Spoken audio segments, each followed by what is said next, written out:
Hello, beautiful.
That's fine. But We're I'm starting. muted. Chaos. Yes. I'm so organized. Man. Hello, lab rats, and welcome back to the laboratory, broadcasting to you from a corporate black site in the outer solar system. How's everybody doing today? Amazing Yes. intro. 10 out of 10 intro. Yes, 10 out of 10 intro. I just say, I'm Sylfania, welcome to my forest. I usually just hop in with pure cold open like chaos. Yes, perfect. So we have the structured, Oh my god. the structured person, then we have the semi-structured person, and then we have the chaos gremlin. Bless. But yeah, shared chat I think is such a good idea whenever Twitch came out with it, because Yeah. you don't have to sit there and be confused when somebody is talking to their chat and you're like, okay, I'm just gonna be quiet here and wait. Yep. You can actually see what's going on now, so fantastic. But yeah, so everybody, hello. Shall we do the proper introductions? I mean, you already done yours, Vivi, Yes. but if you want to do a more in detail one for Well, like who I am, yeah. Yeah. We Go can for it. start right to left, so we can start with you, Vivi, first. Mm-hmm. Hi, my name is Dog Vivi. I'm a mad scientist VTuber and your favorite bratty cyborg cat. I like streaming strategy games, horror games, and RPGs, but really any game that gives me an excuse to ramble at length about science on stream, because I'm also a scientist in real life. I study the field of bioinformatics, which is the study of biomolecular data through the lens of computational analysis. Cool. All right. Amazing. Yeah, no, that was great. Yeah, that sounded... practiced. Yeah, I was about to say that sounded very practiced, very fluid. Damn it, I should have prepped more. That's what I usually say when I get rated. Okay, I'm okay. like, I should have been more prepared. This is just my Viber all over again. Yeah. Oh, God. Well, hello, I am Maeve Morden. I am a dwarven VTuber. My VTuber persona runs a forge where I do art and play video games and all around interact with you guys. But in real life, I am a scientist as well. I'm a virologist, a molecular biologist focused in virology, I should say. And I don't have a PhD. I never wanted to pursue one. Well, actually, that's a lie. I wanted to pursue one, but then I decided I didn't want to pursue one because I was making more money with a master's and all the experience I have, and I didn't want to take a pay cut. Oh, fair. I mean, yeah, that's postdocing is an interesting experience. That's all I can say. Right. So I'm Sylfania. I'm an Elven Ranger VTuber. I am I reckon the definition of variety because I do everything from mini building to RPG playing, to like video game playing, to knitting on stream, to trying to do art and failing, to running D&D and like other RPG games. Like I don't think I have a theme, but yeah. So yeah, I'm a full-time scientist. As these lovely gals are here, I've done this standard academic route, which we might talk a little bit more about later, but I think I've been in the same kind of structural biology field since I was 18. I was planning on going and getting my PhD this year, but all like the funding cuts have Oh god! over that. The funding cuts! Okay, first of all, my first question, are we okay talking about, because I know some of you are from the US, are we okay talking about the funding cuts? Because I don't know what the situation is. I actually have a friend who moved from my department to NIH, and when the funding cuts started, she like panic messaged my old boss, and she was like, I can't talk over WhatsApp, they're listening. So she's like, can we meet on like a Zoom call? And I was like, oh whoa. It's stressful, yeah. Because she wasn't there on a visa because she's from the UK, so it was like, oof. It was a whole thing. It's still a whole thing. Oh, God. We're still seeing the repercussions of the whole NIH nonsense. Yeah. Defunding. Oh. But I feel like Anyway. I heard a lot of the private ones came back, but the NIH is still a mess. Oh, yeah. Okay. Oof. Okay, Which so is a shame. we're okay to talk about this nightmare. Yes. Do we want to? Hello, Probably not, but it's beautiful. okay. 1 second. Can I need to... I'll probably try again for a PhD program admissions next year. To be fair, I mean, surprisingly, as the one person here who did a PhD, I'd say it's not as worth it to do one as it used to be, I want to say 10, 15 years ago. I think depends on what field you're in. So in my field, the kind of specialized training on a microscope that you need, even in a company, they told me go and do your PhD and then come back if you want to do this. So I had no choice. But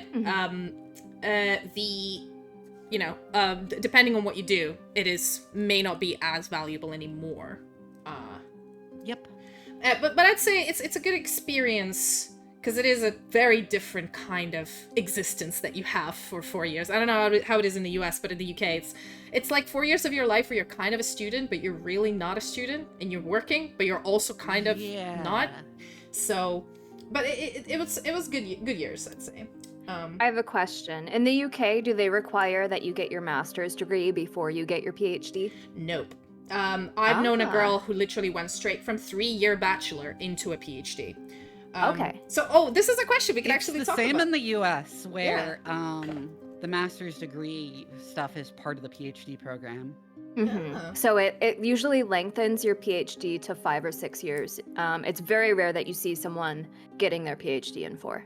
Or at least in my experience. Oh, in the UK, it's really weird because here they're like, okay, you have exactly 4 years. I don't care how difficult your project is. I don't care what your problems are. You have 4 years, and if you don't finish before then, you don't get PhD. And which is actually hard because you technically have 3.5 years of lab work, and then half a year you're supposed to write. But nobody, because your funding runs out then, and a lot of people get hired as like a lab assistant for those 6 months, so they can in the same lab, so they can like write and get paid a little bit, so they don't starve. But yeah, it's I think, but I'd say one good thing about this system is that the university, your PI, you as a student, and literally everybody's invested that you pass because if you don't pass, it looks really, really bad on the university, and they can't hold you back a year. Because you have to pass in 4 years. And so everybody is invested in you passing. So the only thing that stops you is probably the science. But I think also the requirements for PhD in the UK, you don't need a paper when you graduate. You don't need to be published anywhere. You just need to have like a decent logical story, and like you don't even have to have any good results. Like if you have all negative results, that's still results. Which I know is very different from other places, but I think that is because they give you only 4 years, and if you're working on something complicated, your cloning takes a year. Sometimes. I've seen people with that problem. I was lucky. But a lot of others in my lab, for example, didn't get anything until their like 3rd year, where they had to quickly rush to finish a paper, to finish writing their thesis, to finish the experiments. It was a whole thing. Yeah.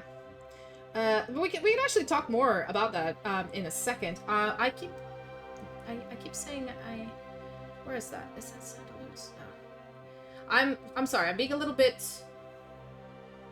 crazy because every time somebody follows me or something happens, the thing like in my layout, the thing pops up on my face, and I completely forgot Oh my god. like where to move. I don't remember. I have so many like sources. I forgot which source it was. So I need 1 second to figure it out. You guys can talk amongst yourself a little bit, and I can explain how the questions and answers will be in a minute. I just realized my Yes. color block was over my chat box. There you go. So chat has been showing up on my... Yeah. Well, as you know, it happens. The first 15 minutes is scuff. Naturally. Naturally. Of course. Yes. Of course. There is no other no other way. No other way the stream goes.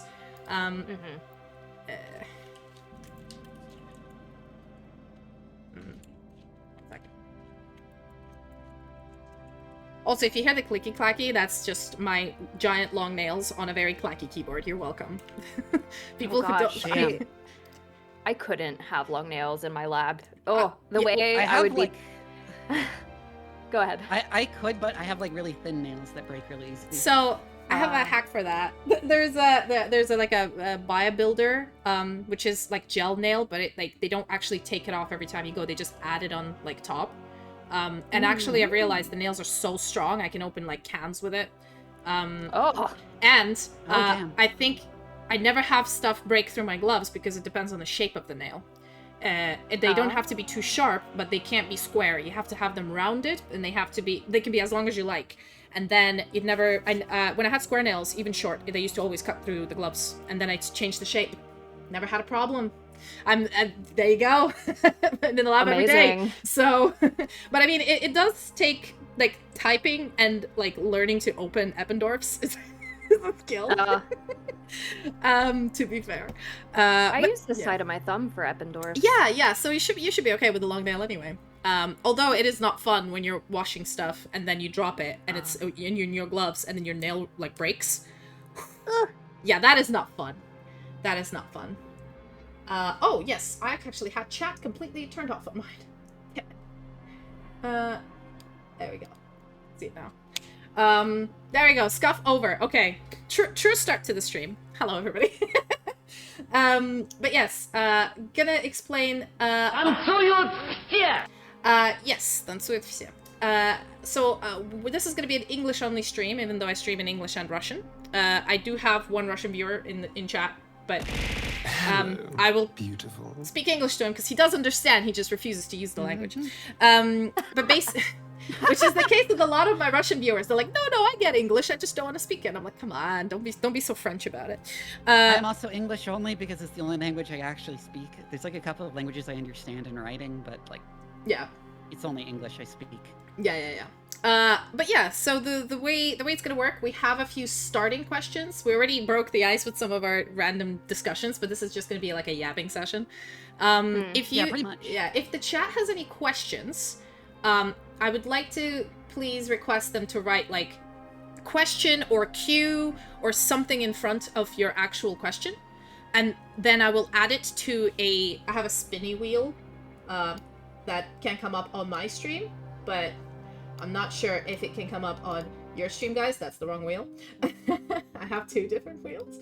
There we go. I have a wheel that's just gonna pop up in front of us, and then we're gonna pick a question out and then answer it. So if you guys think of something, it can be general. Try not to be too specific, I reckon. I don't know if we'll be able to answer it. We're not Google. We don't know everything. But a more general question we'd be more than happy to talk about. Or like, it doesn't have to be a question, it could be a topic of discussion. But as long as you put like a Q in front of it, I will know that it's the question that chat's asking and put it on the spinning wheel. There you go. I already have one. That is a perfect format. Thank you so much for that. That's going on the thing. But first, we are gonna we're gonna ask, I'm gonna ask a question about how you guys got into science. How did a tiny little Vivi, tiny little Maeve, and tiny little Sylfania ended up here? Is the question. So who would like to go first? We could keep going. So I from read right to left. Scientific American. So I read Scientific American magazine in fucking elementary school. Oh, you were one That's of those. cute. I love that. We were one of those. I see. The one that's There's a oh. really funny there's a really funny story involving that, where I tended to not pay attention in science classes during elementary school and middle school because I already knew everything, pretty much, that we were being taught. And at one point, like while the teacher was teaching a lesson, I was just sitting there reading Scientific American, and the teacher like walks over to like take the magazine I'm reading, and then she sees it's fucking Scientific American, and she's like, you know what? I'll just let her read. I mean, I have Amazing. I have a similar story, but without the Scientific American. beautiful. I would like I would listen in science classes, but I'd like, especially chemistry, I'm like, explain it once, I'm like, yeah, okay, I got it. And then I would draw manga, and I'd sit in the front row. Because when I doodle, I pay a lot more attention, and the teachers would keep taking away my drawings, and I just bring a new paper and just keep going. To the point where I think at some point my chemistry teacher saw like the artwork I was doing, and she felt bad throwing it away, so she's just like, I'll give it to you at the end of class. And after a month of that, she's just like, just draw, it's fine. You're getting straight A's, you're paying attention. Every time I call on you, you come up and you tell me what it is. I just needed to doodle. And so they just left me alone. I was that weird kid. But yeah, how about you, Maeve? Well, so my transition into a science career was on a really strange path. However, as a kid, I can definitely say I wasn't the type to watch cartoons, even though my parents never forbid me from watching cartoons. I just didn't like them. I was the Animal Planet and Discovery kid. So I would watch a lot of same. documentaries. Yeah. I would watch a lot of documentaries. I would read a lot, both fiction and nonfiction. But then as I was coming out of high school, I was like, oh, different career paths and whatnot. And eventually, as I was progressing through my initial college years, I was like, no, this stuff isn't for me. I'm going to transition to science. And that's where I have been ever since. Amazing. Yeah, I actually, as a kid, I never wanted to be a scientist. I wanted to be a doctor like my parents. Both of my parents are surgeons. And I was like, I don't know what to do with my life. It was either that, or actually as a very young kid, I wanted to be a translator because I already spoke 3 languages at the age of like 11. So I was like, I might as well. Ooh. I spoke English, Arabic, and Russian fluently. So and read books in it, and I was like, right. You didn't pick that, given how translation as a field has died because of machine translation. Exactly. I was like, even yeah, any good. Yeah. So I was thinking of like maybe going to machine translation is like good enough to like make people think. It's good if they don't know the language they're translating from. Yeah. I mean, but if you try it with the language you do speak, you're like, wait, this is wrong. At the time, I think it was more of like, the live UN translation. So like when somebody's speaking in the UN and they all have these earpieces, like there's people in the back just live translating and including context and other things. But then I kind of went away from that, and then I wanted to be a writer, like a fiction writer, because I discovered fiction. And then after that, I wanted to be an artist because I really loved art. I really loved like comics. And then, I went through a lot of phases, and all that was in school. And then, but I was always really good at science because it made sense. Math and science, especially because I moved schools at the age of 12. So I was studying in Russia, fully in Russian until the age of 12 with very little English. And then my parents decided to move me to Jordan, which was a good idea. But in that school, everything was in English and nobody spoke Russian. And they also all spoke Arabic. And I was like, right, I have to restructure my brain to speak 2 different languages that I kind of don't know. And the only thing that was constant was math. And that was lovely because I got really bad grades and everything else the first month, but math was peak. And then slowly, as I learned English much better, and I started doing science in English, and so it kind of went off since then. either of you have the experience of like never needing to study before college, and then you get to college and you almost like fucking flunk out because you don't know how to study? Yes. I Yes. had the opposite in school. Like our school, we would have exams every month, and if your grades dropped a little bit, they would call your parents in. Because I was in a Oh. private school. No, see, it was the same. I just Yeah. never got bad grades. I just No. didn't need to. In my Yeah. case, I just I had to. remembered Yeah, everything. I had to. No, I I didn't had take really bad notes. I memory. didn't study. I just remembered everything. No, I had horrible memory. Okay, I really don't remember things. I want to say my logical thinking is good, but my memory is near zero. So school was really hard for me because a lot of it was memorization. The moment I went to university, I was like, oh, okay, I don't have to memorize. I can just comprehend. This is great, and I just relaxed. And the easiest part of university for me was always like the actual project because I didn't have to memorize so much. I could always like open book things were nice, but obviously, you know, the initial first 2 years with all of your bachelors is never open book exams. But anytime anything was like, Yeah. hey, you have a 6-month project that you need to submit a report at the end and give a presentation. I'm like, girl, yes, let's go, full grades, let's do this. Somebody's like, hey, here's an exam, you need to remember all the names of amino acids. I was like, ugh. Why? I could Google it. Why? Don't make me remember. I hate this. Now when I work full time, I'm like, yeah, I'm not remembering any of this. If anybody asks me a question, I just bring up my phone, like, there. Yeah, it was like Go away. And it turned out like my memory wasn't enough to remember stuff for college because it was so much more complicated. Oh, Well, yeah. it gets a lot more And I specific when didn't you get really to know how to take college. effective notes or study them. Yeah. So I like flunked out of calculus in college, Oof. and had to repeat it. Yeah. And that was when yeah. I really realized, oh fuck, I need to develop Hello, study skills. beautiful. Yes. Yeah. Oh no. One thing that I had in uni that people were so jealous of is my note taking. Because my school, they even taught you how to take notes, how to write lab reports, how to do everything. They were so micromanaging to the point when I went to university in a different country because I came to the UK out of Jordan, which is again different culture shock. I was expecting a lot more like breathing down my neck.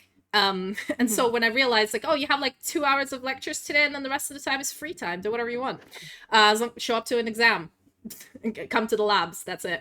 And then when I showed like my lab reports, they said, oh, they cannot be typed up, they have to be handwritten. My university had a weird thing about this because they kind of wanted to make sure that you wrote it rather than computer generated. But I'm like, but how do you make graphs and how do you make everything line up? And what about like indentations and stuff? They're like, we don't care about that. And then my ADHD brain just went, what? No, what do you mean? It has to be in a certain order. Oh my god. How can you In do all the this to me? schools I attended, they never taught you how to study. They gave you criteria for how to structure things like papers, but they never showed you really how to They write. taught us how to study in like high school, and I ignored it did? because I was Wow. like, I've never needed to study. I'll never need to study, and then that became a problem. Yeah. The only time people were taught how to study in my schools was if you were getting bad grades. And because I never got bad grades, because it was all standardized learning, I could just memorize whatever was on the PowerPoint slide. And then college obviously isn't like that. But No. for people who couldn't memorize, they were taught how to study because they were doing poorly. But for people who memorized, they were never taught. So college was a different animal. Yeah. But yeah, sorry. Going back to the how I got into science. I my fault. I went into too much detail. But the main idea was I wanted to go into med school, and I got rejected from all of my med schools, not because of my grades, which were amazing, but because I didn't have any experience. And I'm like, how is a 17-year-old Arab girl in Middle East supposed to get experience in a hospital? You know, that is not how any of these countries work. So there's no way nobody's going to let me into a hospital to do experience. But actually, I think that was a blessing in disguise because I would have made a horrible doctor. Yeah. I honestly, I'm like, you have to, no offense, you have to care for people. And then there's me who's like, a new bacterium. Can I see how long it kills this person? And I'm like, yeah, no, I should not be a doctor. Should not. Although I'm not squeamish. I've helped my mom sew a finger back on a dude. And I was like, yeah, all right, blood, bones, okay. And she's like, I did think of being a psychiatrist, Yeah. but decided against it. Oh, cool. That's interesting. Is it because A mad science psychiatrist. That sounds like a great combination. Oh, yes. But yeah, so I did get into any med schools, and in the UK, you have to pick last choice. That's not a medical school, so in case you don't get into any of the others, you go on your last choice. And my last choice was, I think, biochemistry, because I thought, hey, I'll do like a bachelor's in biochemistry and then transition into medicine. And I never went back once I saw structural biology, so that was great. Now here we are. Sorry. Oh, another question. I'm just saving all these questions. Don't you worry, guys. We're gonna do a wheel in a minute. Amazing. I do want to answer one real quick, which Shadowson asked which level of calculus it was I failed out of. It was, I forget the name of the class, but it was the first level of calculus they teach in college in the US, not which is the one with like the convergent and divergent series and stuff. I'm so thankful that I took high school calculus and that transferred as a credit. Oh, I did take high school calculus, but it was like, but I was talking about like the first one I had to take that was in college, which was like. Oh, I feel yeah, like that's what I was saying. Is I got to take high school calculus, but they called it AP calculus instead of regular high school calculus. Yeah, same. So the credit transferred, and I didn't have to take it when I went to undergrad. Well, I also noticed. I remember talking to a lot of colleagues from the U.S. Who did their school and undergraduate in the US. And like in the UK, your undergraduate, like my literally all the subjects in my undergraduate was biochemistry, genetics, microbiology, and I think one of them was called just laboratory science, which was you had to go for 3 hours on a Thursday and a Friday every week into the lab. And you can miss all the other lectures, but if you miss the labs, you better be dead or about to die. No other excuse. And then we also had like what was it called, like analysis, which was an analyzing scientific data, and that is it. We didn't have English, we didn't have math, we didn't have any other subjects. It was just these 5, and they just assumed that once you came here, you speak English, you know math. If you don't know something, go read it somewhere else. This is the course. And I was like, oh, I want to say that something that pursuing like like one of the higher degrees in STEM will teach you is that everyone is lying when they act like intelligence is like a born characteristic. Because no one is just smart enough to do it. It's practice. It is like 100% hard work. Yeah. It is passion and hard work. It is not raw intelligence. No. That, and I would also like to add on to that and say, if you meet a scientist who hasn't been in school or working in science, and they still claim that they're really smart and they know everything, they don't. Or at least they most likely don't. Because science, as soon as something comes out, it's likely being outdated. It's like tech in that way. So unless you're constantly learning, unless you're constantly studying what's coming out and the new and the greatest and everything, the information you've learned is likely outdated by a few years. Yeah, I don't think it's a coincidence that all the like public intellectuals who insist that science is a matter of like intelligence are not well regarded by their own fields. No. Yeah. And one thing Like, you got like Steven Pinker, who is not regarded well in the field of psycholinguistics. Yeah. I would say one thing to watch out for, the good thing, is when you meet somebody who's like, I work in science, and you ask them a question, they're like, oh crap, I don't know. Wait a second. Yeah. And then they go on their phone and maybe sometimes message someone. They're like, wait, I don't know, but I know a guy, I think, who knows this. Let me ask them. Or, hey, I think I read something somewhere. Let me check this. But honestly, Richard I don't Dawkins know. I don't know. And then that's when you're like, yes, this person's a scientist. Richard Dawkins is also regarded kind of poorly in evolutionary biology nowadays. Yeah, I don't know names that well, but I did. Me neither. Yeah, one thing is, I have a question before we put the chat ones, because we already have 5 of them in chat. But quick last question is, have you guys ever met somebody like quite high up in your field? And if you did, how, in your opinion, like, did you enjoy the interaction with this person? Or was it stressful? Were you nervous? Was it cool? Is there a bad/or funny story about it? Specifically, like, in your experience as studying or working, like maybe you attended someone's lecture and then had talked with them after, or, you know, you came to a conference, I don't know. I have a story like that, except it's not someone who is high up in my field per se, but rather someone who is important to the field in an ancillary sense, in a sense that I met Peter Watts. Ooh. Explain for chat who that would who be. is a very famous hard sci-fi author who has a PhD in, I think it's zoology? Oh, And interesting. something Okay. biochemistry-ish.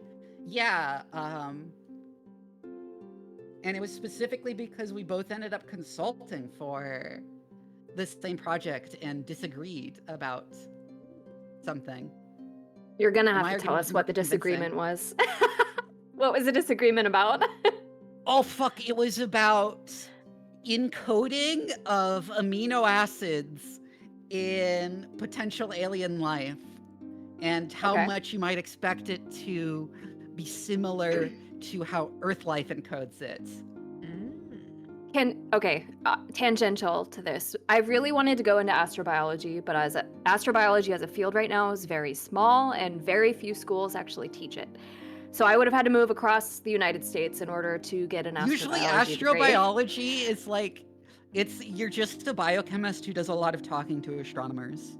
Yeah, but like in terms of like getting the ability to talk to astronomers, like there's not, at least I don't think in my state, there's not an expert in astronomy in any of the schools that I go to. But I wanted to go into astrobiology, and my option was either like Arizona, New Mexico, or Italy, and I couldn't move to either one of those places. Anyway, I digress. There's a concept in astrobiology called the shadow biosphere, which honestly sounds like something out of anime. Yeah. That sounds cool. And the concept is that the only way that we can detect life on a molecular level is through amino acids and primers and like starting coding sequences and everything that we already know of. If we don't know what it is, we can't detect that it exists, which is a wild thing to think about. So there's this concept of shadow biosphere of organisms on other planets that we have no means of detecting because our methods of molecular detection don't work. Yeah. Also, regarding Peter Watts, I mentioned that he's a hard sci-fi author who's like well known. Have you heard of the books Blind Sight or Echopraxia? I've not, but putting I that on the have not. list. Hard sci-fi novels. He's the author of those. Okay. I'll have to look into those at some Yeah, point. I'm writing like that in a little note. Honestly, the reason why I wanted to do this is to literally just gain knowledge. I wanted to learn, so I invited you guys.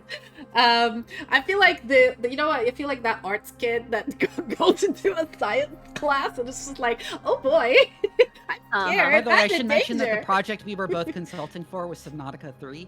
Oh! I love that. Okay, that is I cool. love that. I'm is cool. jealous. I'm jealous. I mean, I feel like I could never. I don't know. I just feel too. I think after living in academia for so long, I have absolutely no not a self-esteem. That sounds sad. I don't have. I mean that too, but I don't have self-confidence. There we go. I just think I'm an idiot. 24/7, and I am confirmed every day that I'm an idiot 24/7. So I just assume I'm stupid, and I'm like, great. For chat, just so you know, For the science is longest very time, fun. I wasn't allowed to say it was Subnautica 3 I was consulting for, and I was like, I want to tell people. Yeah, that's really cool. Sorry, though. Subnautica 2. Sorry, Subnautica 2. I don't know why I keep saying 3 because there's. I don't know. Maybe there's a 3. Who knows? Because I keep thinking of Below Zero as 2. Yes. Sorry, Maeve. yeah. You were saying? Oh yeah. For those in chat who maybe aren't familiar with science, especially academic science, it's 90% failure. Yeah. A lot of it is failure, and so every day you have experiments that are failing, and when you finally get it right, it's a huge celebration. So science isn't as straightforward as a lot of people seem to think it is. No. Right. So. Nope. Great, Maeve, do you have going back to the question about meeting somebody in your? Did you mention meeting somebody in your field? Was it in astrobiology or? No, I haven't. Okay, However, yeah. When I was a baby undergrad, when I was getting my undergrad bachelor's degree for just general biology, I was an intern in a research lab. And I was placed there by my academic advisor. I didn't really know the person who I was going to intern under, but she was on TV and I didn't know it. And when I say she was on TV, I mean, are you guys familiar with the show Monsters Inside Me on Animal Planet? No. Yes. Yes. Okay. Oh, okay. Do you remember the brain-eating amoeba Naegleria fowleri from that show? And honestly, Naegleria fowleri is an amoeba that makes the news at least once a year in the US, usually in the summer because someone gets it because they're swimming in stagnant water and it gets in their sinuses and then it eats their brain. It's exciting. The water Anyway, doesn't have to be stagnant, it just needs to be very warm. it needs to be very warm, and the amoebas live in And it's mud. not just swimming in it, it's specifically diving in it. Yeah, Because it can't penetrate the blood-brain barrier, so you need to like actually injure the mucous membrane between your nose and your brain for it to get in. But she worked in a lab at Virginia Commonwealth University, and she had a very small lab there, and I was placed in her lab, so that was really cool. To meet, hold on, Monsters Inside Me, Naegleria fowleri. I don't remember her name because I worked under a master's student. Give me a moment.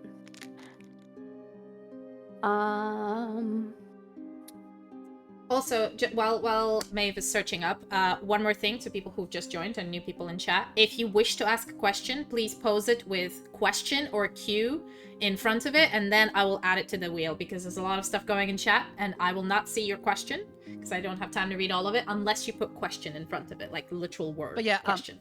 Sorry. Naegleria fowleri isn't like... Its niche is not as the pathogen. It can act as one if it ends up in your brain or neural tissues. Oh yeah, it's not considered even an opportunistic But it pathogen. primarily... Yeah. It's an incidental pathogen, and it's It's really just only... It's just an amoeba, and it starts eating your brain cells if it ends up in your brain. Yeah. Which, when I was working in this lab, we studied the amoeba's interaction with brain macrophages. Macrophages are a fancy type of cell that detect pathogens or pathogenic microbial peptides and things like that in the brain or in elsewhere in your body. But the brain ones specifically are really cool, and we got to watch plates of these brain macrophages go to war with a few amoebas. The amoebas always won, but it was really fun to watch. Aw, was it like real time, or did you have to like leave them and come back after a day and come back after a day? You could watch it in real time. It was really that's cool. Somewhere I have a GIF back in like a really old laptop that I need to fire up and pull the TIFF file off of, but I have a video of it. It's really cool. I want to also note, I live in Texas, so I am in one of the places where you hear the news from about Naegleria fowleri. Oh, I feel like Texas just itself has its own just bizarre. Yeah, Texas and Florida it's bizarre actually ecosystems. safe to swim in, to just swim in water with it in it. It's diving, because when you dive, the water can end up forced up your nose violently, and that can cause it to puncture the membrane at the back of your nose between your nasal cavity and the inside of your cerebrum, which can allow Naegleria fowleri to end up in there. Yeah, 1 second. My boyfriend keeps calling me. Gosh, I can't find her name. My God. But that's cool. That's a cool story. I think I met somebody. So I met the 3 Nobel Prize winners for the electron microscope improvements in 2017. Ooh.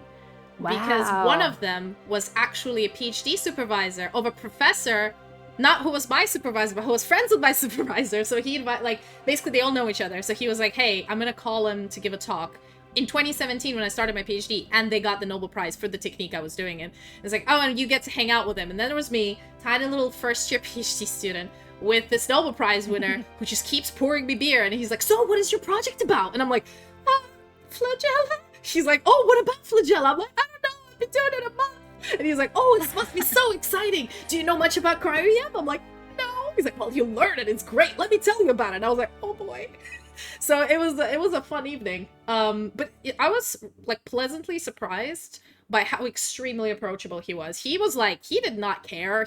He just won like a joint Nobel Prize. He was like, just excited about science, and didn't see me as like, oh, this tiny little insignificant PhD student. Saw me as, oh, a burgeoning scientist. Let me excite them with science and tell them all about it, and get their ideas and fresh things. And I'm like, this was very like, I was scared of like you know, they always hear horror stories about the toxic, very, very higher up, like, I'm gonna say it on stream. Old white men in science at the very Yeah. top, being extremely condescending to everybody, regardless of gender, race, or age below them. You kind of Yeah. expect it when you go in, and then you're pleasantly surprised when you're like, oh, not everybody. Okay, that's pretty great. I've honestly had pretty good experiences with that. I found like younger, more ambitious group leaders are actually more like this, like condescending, than older professors. I feel like it's because the old professors technically don't have anything to prove anymore. They've proven everything they need to prove, and the ego thing kind of goes away. But younger ones, I feel like sometimes, especially if you're a woman in science and you're like a woman in the early stages of science, they're like, oh, if I put this person down, that will lift me up. And I found that that's the case with a lot of the young female PIs, and even the female PIs in general at the institution that I work at. A lot of them can be pretty condescending, especially if you're a female. Yeah. For some reason. Biology is better about this because nowadays it's like most people getting PhDs in the field are women. Yeah. I noticed, a lot of people are who are getting PhDs are women, but they're not like going into higher positions. And I have a lot of stories about that because that was a big problem in our university before. But I think we should probably answer a question from chat because we have a lot and we've been just chatting.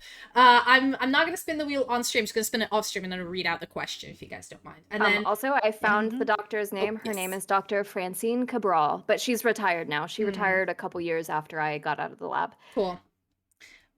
Great. 1 second. I'm just gonna write this. Right. Let's spin this wheel and then pick one of the questions. Also, my redeems aren't working. I think because we're using VTube Studio like group chat, so a lot of the redeems that use VTube Studio to do stuff to me don't work. I apologize. I know, Ava. I know. I'll refund you your points. Right. Let's do the question. Righto. Alrighty. I think most of them came from Cloud, not gonna lie. He's Cloud's been on it with the questions. So, question. I've heard scientists have very coded ways of describing asshole lab mice. I'm not sure what that means, but if I have never worked with lab mice. Yeah, neither have I. So if I work with fucking yeast, okay? Oh, Ask me yeast questions about yeast, not lab mice. Yeah, I work with bacteria. So, question about lab mice, I believe that's for Maeve seems to recognize this. Do you want to answer this one? I never worked with lab mice. I worked with lab rats in my undergrad because that's how we cultured the amoeba. Honestly, it's kind of sad. We had to infect rats with this amoeba to culture the amoeba in their brain tissue to study the pathogenic efficacy of the amoeba. It was sad. Anyway, rats aren't assholes, or at least none of the rats that we worked with were assholes. But I understand that mice are different. Yeah, I also heard like so I again never worked with mice, but I had colleagues in the biomedical department who worked with mice, and they say like they all seem cute and white and adorable, but actually they're just like they'll bite you, they bite each other. If you like if you're testing certain groups of mice, you can't keep them in the same box because they'll like just kill each other or something. So they had a lot of problems, dealing with that. So, but again, that's secondhand information. Take it with a grain of salt. The labs around me use guinea pigs and ferrets because they studied the flu. And something I didn't know is that ferrets in particular are a host animal for the flu virus. Oh. Normally we think of like birds and pigs as being common hosts because Monkeys. those come into contact with humans. Quite often. But ferrets are one of the host animals as well. So they do a lot of studies in ferrets and they're so wiggly. I love them. Yeah. Danger noodle. No, that's snake. Wait. Cool. That is fascinating. Let's go with another question. I feel like we're on a roll here. I feel like that's great. Great. I'm adding another one. This will be added to the next spin because you put it in just as I spun the wheel, so can't do that midway. All right. Ooh. Oh wow. Okay, more. Let's see which one this one ends on. Sec. All right. What is the funniest or most embarrassing bodge job you've seen in a lab to get an experiment or a piece of equipment to work? I have 3 stories already with this, but I'll let Go you for guys it. go first. If you guys can't think of one, I already start with one because that is something that happened last year, and I was involved in the botch job. So, Oh no. so it I wasn't. have stories I've heard, but Yeah. I like don't see the thing about bioinformatics is that most of the time you don't really work in the lab.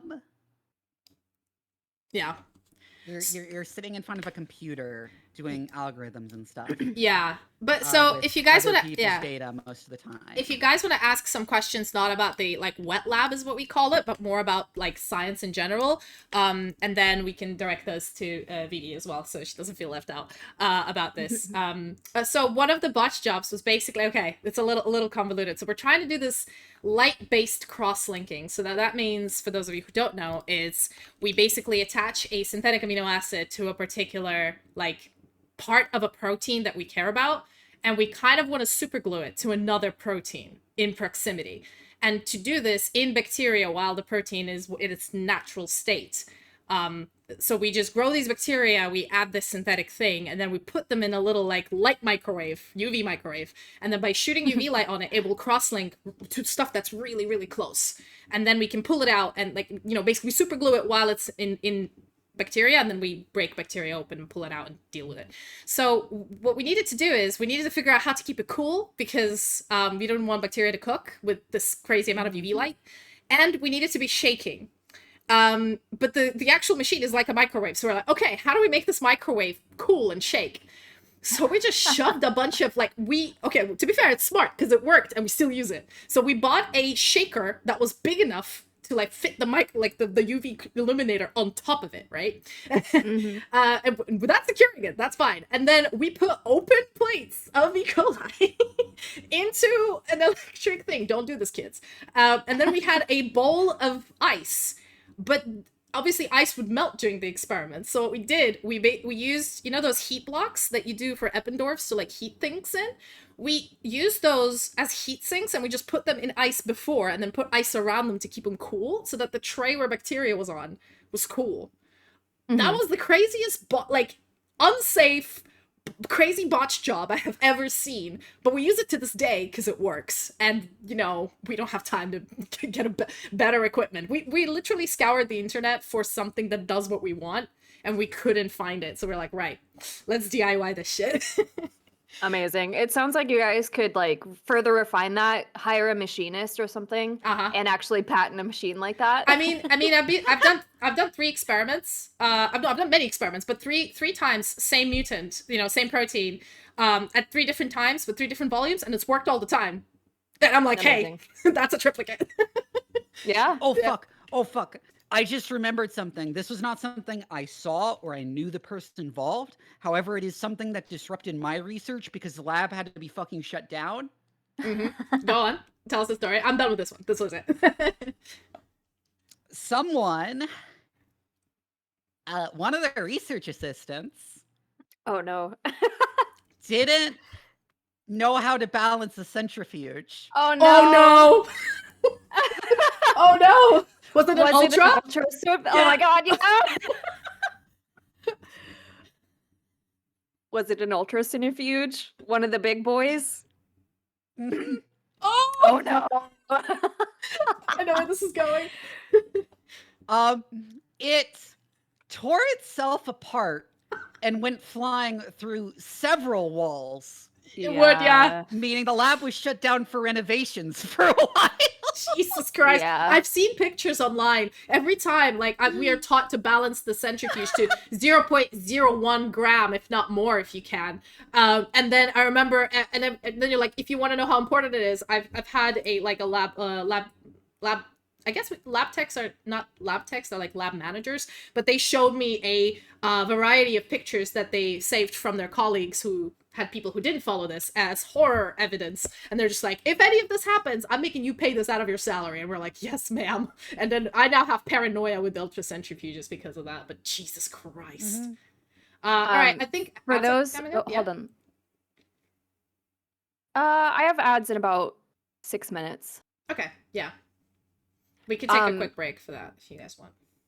Yeah, a quick thing before we go on an ad break for chat. An ultracentrifuge, it spins stuff at a very high speed, and in order to achieve these speeds, the ultracentrifuge internal part where you spin down your samples has to be put under vacuum. Yeah. And these speeds get up to like 300,000 RPM or higher. Spins very, very fast. So it's like your washing machine that you put your clothes in on steroids. And when this is spinning, if for some odd reason it's unbalanced or that vacuum seal breaks and all of a sudden all those samples spinning at high speed are encountering friction because of the air, it can cause this machine to literally hop down a hallway and break walls. It's insane. Because they're really heavy, and yeah. they're really heavy, and even if you cut the power to it, that internal mechanism will spin very quickly for a very long time. So even if it loses power, it's spinning so fast it continues to spin. Yeah, the centrifuge in question, like, it kept bouncing around. Yes. And going through walls. I think it has to be in a vacuum because of the friction. Because if you're Yes. running It is at the something friction, at yeah. such a high rotational speed, I guess everything is lubricated, but metal against metal, metal against plastic, you can have a fire. And it probably won't. The machine won't be able to reach certain speeds because of the friction. Yes. But if you have vacuum, you technically can reach any speed you like. Theoretically. Yeah, You shouldn't, and well, but vacuum coupled with a compressor to keep it cold. It's usually refrigerated. yeah. I also know a story about an intern who somehow ended up with americium in their vape and vaped it. Do we have time to say it before ad break, Maeve? Because I will run my ads when you run your ads. You tell us when it's a few seconds before it's supposed to go, and then we'll. Oh, it looks like I still have like 4-ish minutes. Gotcha. Okay. Story. Vivi. What? Vape. Americium vape. Tell me more. I don't even know how he managed to do this, but he was like vaping at the lab, which was obviously incredibly unsafe. So Cloud actually is mentioned. Sorry. Referring to the older question quickly before we move on, he's mentioning why the machine doesn't stop. Because from table saws and other machines, they have to have brakes to ensure to stop the machine. So usually ultracentrifuges, if you're just starting them, they will, if they're unbalanced, when they're starting to speed up, they will slow down and they will air out. This is more in case it's already gotten to the rotational speed of 300,000. In this case, I think the liquid some of the like stuff in there might have like splashed out of the tubes. Yeah. If that happens, which it then caused it to unbalances, become unbalanced.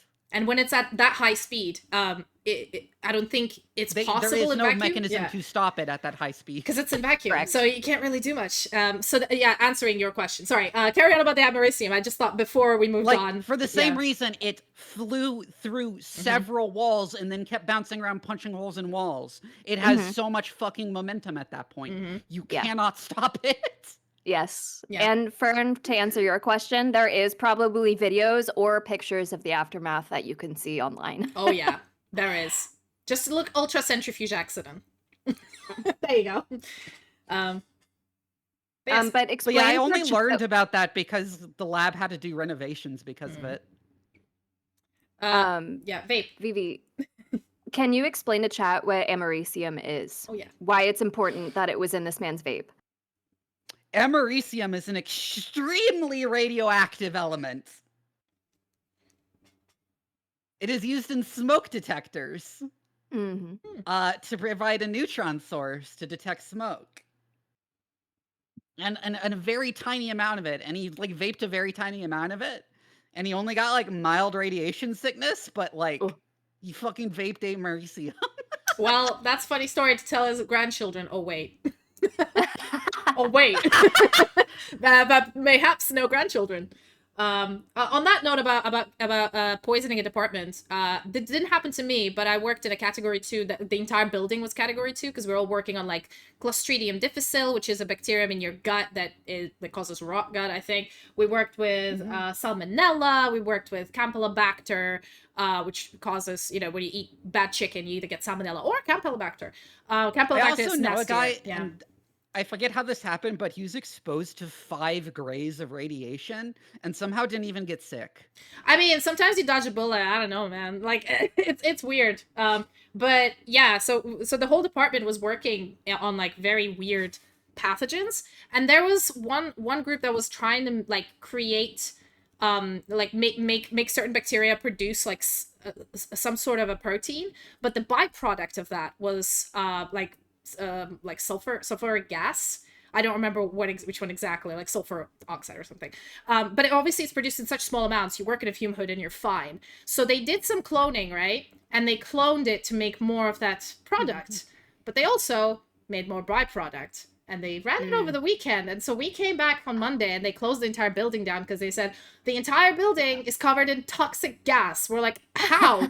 They accidentally broke like they removed the bottleneck for the or the inhibitor for it. And so they got their product, but they also created sulfuric gas all over the entire building. Amazing. So, I mean, that was a complete accident, an unhappy one. But at some point, they even had the UK, was it the Home Office and the Defense come in because they were like, "Is this a terrorist gas attack?" We're like, "Oh no, it's an accident." So we had a lot of explaining to do. I also know of a case where they had to again shut down the lab because someone's experiment was growing in the walls. Oh. Inside the walls or on the wallpaper or what? Yeah, it was with some kind of fungus. I don't remember. And I don't know what they were doing with it. But somehow they got the spores everywhere and it just started growing in the walls. Damn. Fungus is a special breed of horror that I don't want to work with. I've had fungus grow in one, like, was it 4 molar, hydrochloric acid? And I was like, how? Yeah. How? I've had pH fungus 1! grow in... Yeah, I had There fungus is grow fungus in 10%. that derives energy from the ambient radiation in the Chernobyl exclusion zone. Oh, no, that is true. Oh, yeah. Sorry, Maeve, you were saying, melanocytes. what fungus, Maeve? Sorry? Yeah. We had fungus grow in 10% bleach solution, which is fucking wild. How? I don't know. Fungus is just unkillable, man. This is like you think bacteria and like those. This something can survive in a heat vent. You're like, nah, fungus, man. That shit go grow. Scary. Right. Should we go on a quick 5-minute break to get by break, get some water? Yes. I will. You Sure. guys, feel free to drop more questions. I will still keep putting them on.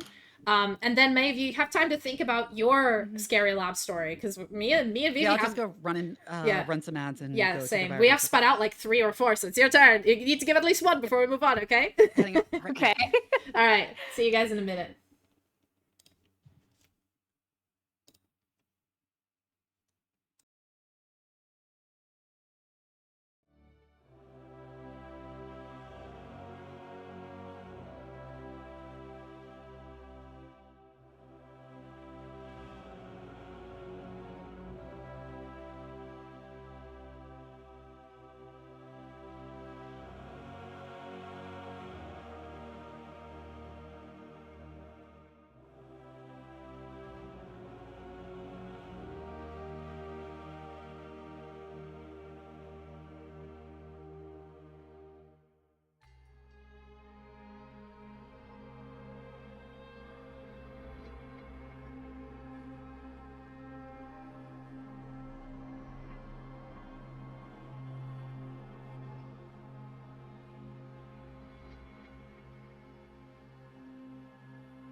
fixes it. How am I sounding now? I can hear you now, and we're back on my end because this is a fun story that I want you guys to hear. Like, my ads are over, so My ads are also over. right. Yeah, we had a little chat between ourselves. Some of you guys missed it. Oh well. Yep. It happens, you know. It is I'd say it's like a weird podcast with very low budget. Low budget, low budget production podcast. value. Let's go. No production value, no planning. Let's go. So True. the story. Thanks for the gift, Ava. The story of the undergrad you were saying, Maeve. Oh yeah, so it's actually a graduate student who graduate, came sorry. in. I was asking what hobbies they have. They listed fishing and hiking, outdoor activities, and I was like, do you do anything inside? Do you like to watch TV? Do you like to play video games? And he looks at me and he's like, video games? Why would I waste my time with something so unproductive? And I was like, Ugh. because it's a downtime activity. You don't Ugh. need to be productive all the time. Yeah, people like that. I don't know, and that's why like finding people who enjoy video games and the online world who are also scientists. I'm like, thank God, yes. All right, I'll ask another question from chat because chat has been writing these up, and I see you, chat. I see you.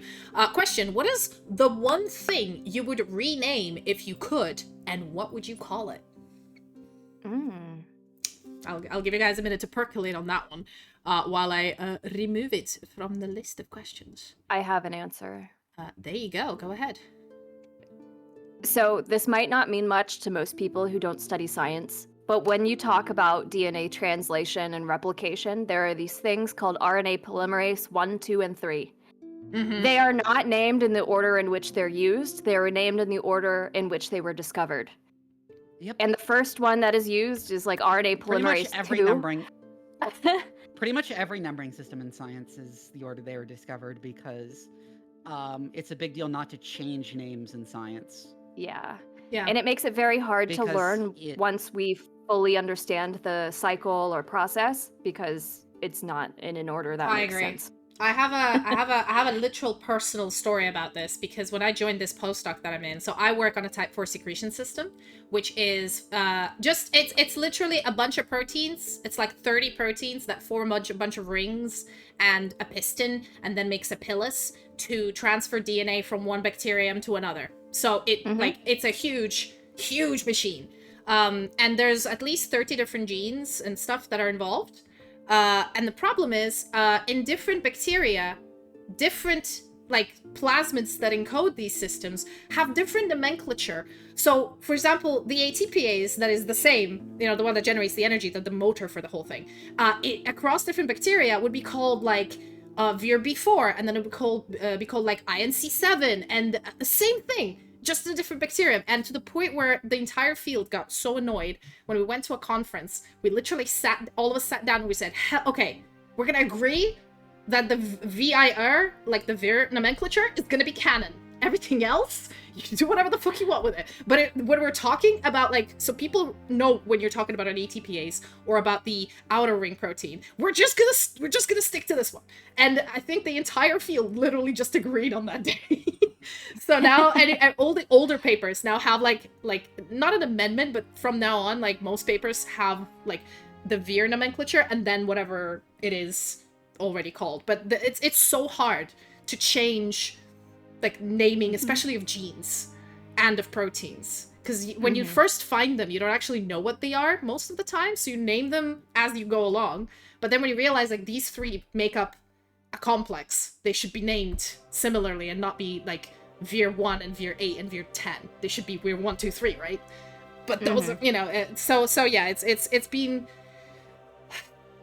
just a nightmare. So I agree with Maeve. I feel like that is the one thing, if I could change in science, is the ability to rename things according to their function rather to See, the reason why we don't allow renaming things is because if you changed around which one is polymerase 1 and 2, it would cause confusion when reading old papers. Yeah, I feel like that is an issue. But I don't know, maybe I had an idea and then immediately I shut it down because I was like, that's unethical. So I'm not even gonna say it. But the older papers become a problem. Well, I feel like with this age in technology, we should be able to archive older papers and post-amend them without actually changing the paper itself to reflect I don't accurate think that's nomenclature. realistic. Yeah, that is Okay. actually quite difficult to do. I think my stream is lagging a little bit, not sure. No, we're fine. Yeah, so Vivi, if you could rename something, what would you rename and like what would its name be? Okay, this is like a pet peeve of mine, which is that some people are trying to rename to change the term hermaphrodite for an animal that has both male and female genitals as a natural condition because it has some historical offensive associations, which I agree with. However, the term they seem to have mostly chosen to replace hermaphrodite with is bisexual. No. No! No! And it's like, I'm sorry, I'm not gonna call the fish bisexual. Yeah, like I'm bisexual. I take this That personally. is not a thing that I'm going to do. Pick But something else, I beg you. It's like they don't understand Pick a that word that's that does not already have a meaning. Yeah, that's a sexual orientation. That's a sexual preference. Like, not a explanation of your genitals. Yes, don't call the fish bisexual, Jesus Christ! Or the trees. Oh no, My not God. the bisexual Oh my fish. God. Okay, if you guys don't mind, the title of this on YouTube is gonna be bisexual fish. It's just like- That's it. Just bisexual fish is the title. Let's go. Oh boy, yes. Okay, I don't think we can top that. I'm gonna get another question. Oh god, that's good. Made me laugh. Like because I still use the term hermaphrodite for that reason. Because like if I said bisexual, it would confuse people so much, and like I don't want to come up with my own fucking term for it. And so like I had someone in my chat correct me saying like, modern times we call it bisexual, and I'm like, I'm not calling the fish bisexual. I am not saying the fish are bisexual. just refuse. Sometimes you have to refuse. All right. Another question from chat. Which lab tradition do you secretly love? Or in your case, Vivi, maybe like an office tradition or something. Even if it's silly and should be adopted everywhere if possible. Oh. I'm still thinking about mine. So if any of you have an idea, I have Go one, ahead, but yeah. Viv, do you have anything? So whenever you work with highly sophisticated machinery, in science, people come up with like superstitious rituals to make shit work. yes, true. And it's always Yeah. really funny observing. And they're different per lab, like Yeah. Our lab calls those the isms. Yes. like I'm currently unemployed, but the last lab I worked at, there was a device with like a sticky note on it that said like if you remove the sticky note, the device will stop working. Did you ever test it? No, I did not, because it wasn't something I Aw. had to work with, but Yeah. Exactly. but yeah, you praising can on totally Messiah. see where like Adeptus Mechanicus Yeah. like, stuff Adeptus comes Mechanicus from. shit. Because people who work with sophisticated technology like do that. Yeah, our electron microscopes are extremely sensitive to heat and cold, and a lot of the time, like, but it's because like the electron beam and everything. So sometimes when you turn on the electron microscope and you're adjusting the beam will start jumping around like it's possessed.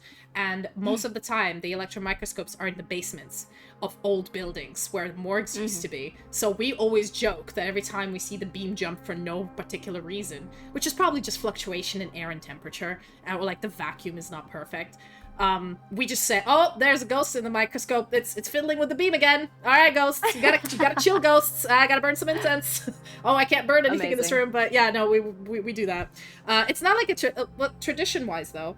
I'm still thinking we do have one. I'm just it's less of a tradition. It's more of like a rule. So it's more of an academics rule. I don't know if you guys do this. We have this where PhD students obviously are not paid very well considering they're students. So whenever we have students in our lab and we're all going out for like drinks or food, our PI and the postdocs all foot the bill. Like we don't let PhD students pay for drinks. or any students, like master students or undergraduates. So as a PhD student, I spent 4 years getting free beer, and now I refuse to let a student pay. I'm like, no, and I shove my card on top of the table. And I feel like more labs, considering like I being that poor student, like more labs should take this, because then it really helps with, like, half of science is socializing. And talking to other scientists. And if you don't go to any get-togethers, and unfortunately most scientists, at least in the UK and in my field, are very severe alcoholics. So if you don't go out and you don't like participate, like you don't even have to drink, you just have to go with, it like really removes a lot of like fun, crazy, half-drunk 1 a.m.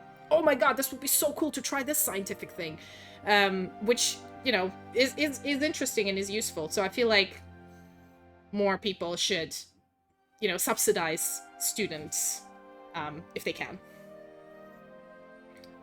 Our grant money funds lab outings like that, so. That's why we don't have any money in the US. I'm kidding. no, but yeah, not the case in the UK. You have to, like, if you want money back, you had to, like, jump through hoops to do that. It's pretty crazy. I had to jump through hoops to, like, validate my, like, visa return, and I'm like, yo, I would not get this visa if I didn't get this job. Pay me back. It cost me $3,000. Anyway, it was crazy. So, a lab tradition that we have in our lab, because we do these things called plaque assays, we work with lytic viruses, meaning in order for the virus to escape the cell, it causes the cell to undergo cell death and break open. Anyway, so we do this procedure called plaque assays to help study that, to look at viral titers and things. They produce a lot of plastic waste, and a lot of times we need to keep the plaque assays around for future reference. So we end up with these stacks and stacks and stacks of plaque assay plates. When we accumulate enough, we like to do dominoes with them. So we set them all up, like either doing one of those, like, it goes through the lab and knocks stuff over as it falls over, or we make a giant photo so that when they all fall over, they make a picture, like the Canadian flag, because our boss is Canadian. So we hoard these plates because we have to, but we like to turn it into a game whenever the PhD students graduate. We take all their plaque essay plates and do like a dominoes thing with them. It's fun. That sounds like an awesome tradition. Bit dangerous, but hey. Most of the they're labs... fixed. They're not dangerous. Okay, that's fine. That's fine. Fixed. They're inactive. They're no longer contaminated. Stuff like that. They're safe. Yeah. Do we want to move into another question? Because we still have a ton. Sure. Cool. It is adorable, yeah. Okay. Ooh, wheel is stopping, wheel is stopping, wheel is stopping. It's a slow wheel. Yes, let's go. Oh, okay. This question. Which kit, component, tool, whatever, should come with a warning label? I mean, most of them already do, but with like an over-exaggerated warning label, in my opinion. Yeah, there are warning labels everywhere in science. I think we have that down. Yeah. I have one. There are various chemicals in the lab that are, you know, they have hazard labels so that you don't drink them, or if you get them on your skin, you know that you need to treat it a certain way. There's all sorts of labels like that. However, there's some reagents in the lab that are very, very stinky, and I think they need a stink label. Yes, a stink label. Like glacial acetic acid, or freaking ethidium bromide, or I don't know. Not DTT. Yeah, DTT. Yeah. DTT, man. Thing stinks. Yeah, they need stinky labels so that you prepare yourself. Is it weird that my nose is so used to DTT that when I smell it, I'm just like, it just stinks, it's fine. I don't know. What do you think DTT smells like? Do you think it smells like burnt rubber, or do you think it smells like something else? Because to me, it smells like burnt rubber. I don't know how to describe it. Like acetic acid smells like vinegar, but DTT, really, to me, it just smells like rotten eggs. Like somebody opens up a Tupperware, very, very old eggs, and that kind of what it smells like. I know sulfur smells like rotten eggs, but yeah, I don't know. What'd you say, Vivi? I just said God. Like, yeah. Oh, yeah. But yeah, I was agreeing that, we should maybe incorporate things smelling bad into labels. Yeah, also, we are very good with, like, corrosive and stuff, but, our own lab created, like, our lab manager is fantastic, and she's left recently, and we've all been crying, because we're getting our old lab manager back, who's, Oh, let's things just that say, are a pain to clean, messy. too. Things that are a pain to clean should probably be Yes, labeled, so too. that's what I mean. So she Violet. made like an entire how to dispose of, like, what can you pour down the sink, what can't you pour down the sink, what you need to inactivate before you pour down the sink, if you can't pour down the sink, where do you put it? And, like, she made an entire, like, colorful flowchart with names of, like, reagents and solvents and everything we need to do, because that is all, like, hidden in Kosh forms, but it's hidden in, like, the weirdest, like, table, and it's per reagent, so there isn't really a big summary I have found in any lab that you kind of have to make it yourself. So I feel like kits like that should have the smell label, definitely, and can you pour it down the sink with a lot of water? And if you can't, what do you do with it? Because I feel like these are the two, like, idiot-proof things. The rest is, like, self-explanatory. I also feel like wear gloves and lab coat, don't drink it, is the basics. But these two, I feel like, are the other two basics that need to be there so that poor undergraduates don't kill themselves. Or, yeah. Or, so there's some kits that we use to isolate But I was DNA. thinking more about, like, tarring up the glassware. Oh, yeah. That too. And how much of a pain that is to clean. Yeah. There's some kits that are very proprietary that you use to isolate DNA and RNA and stuff like that. And because they're proprietary, they don't always list what is in their buffers.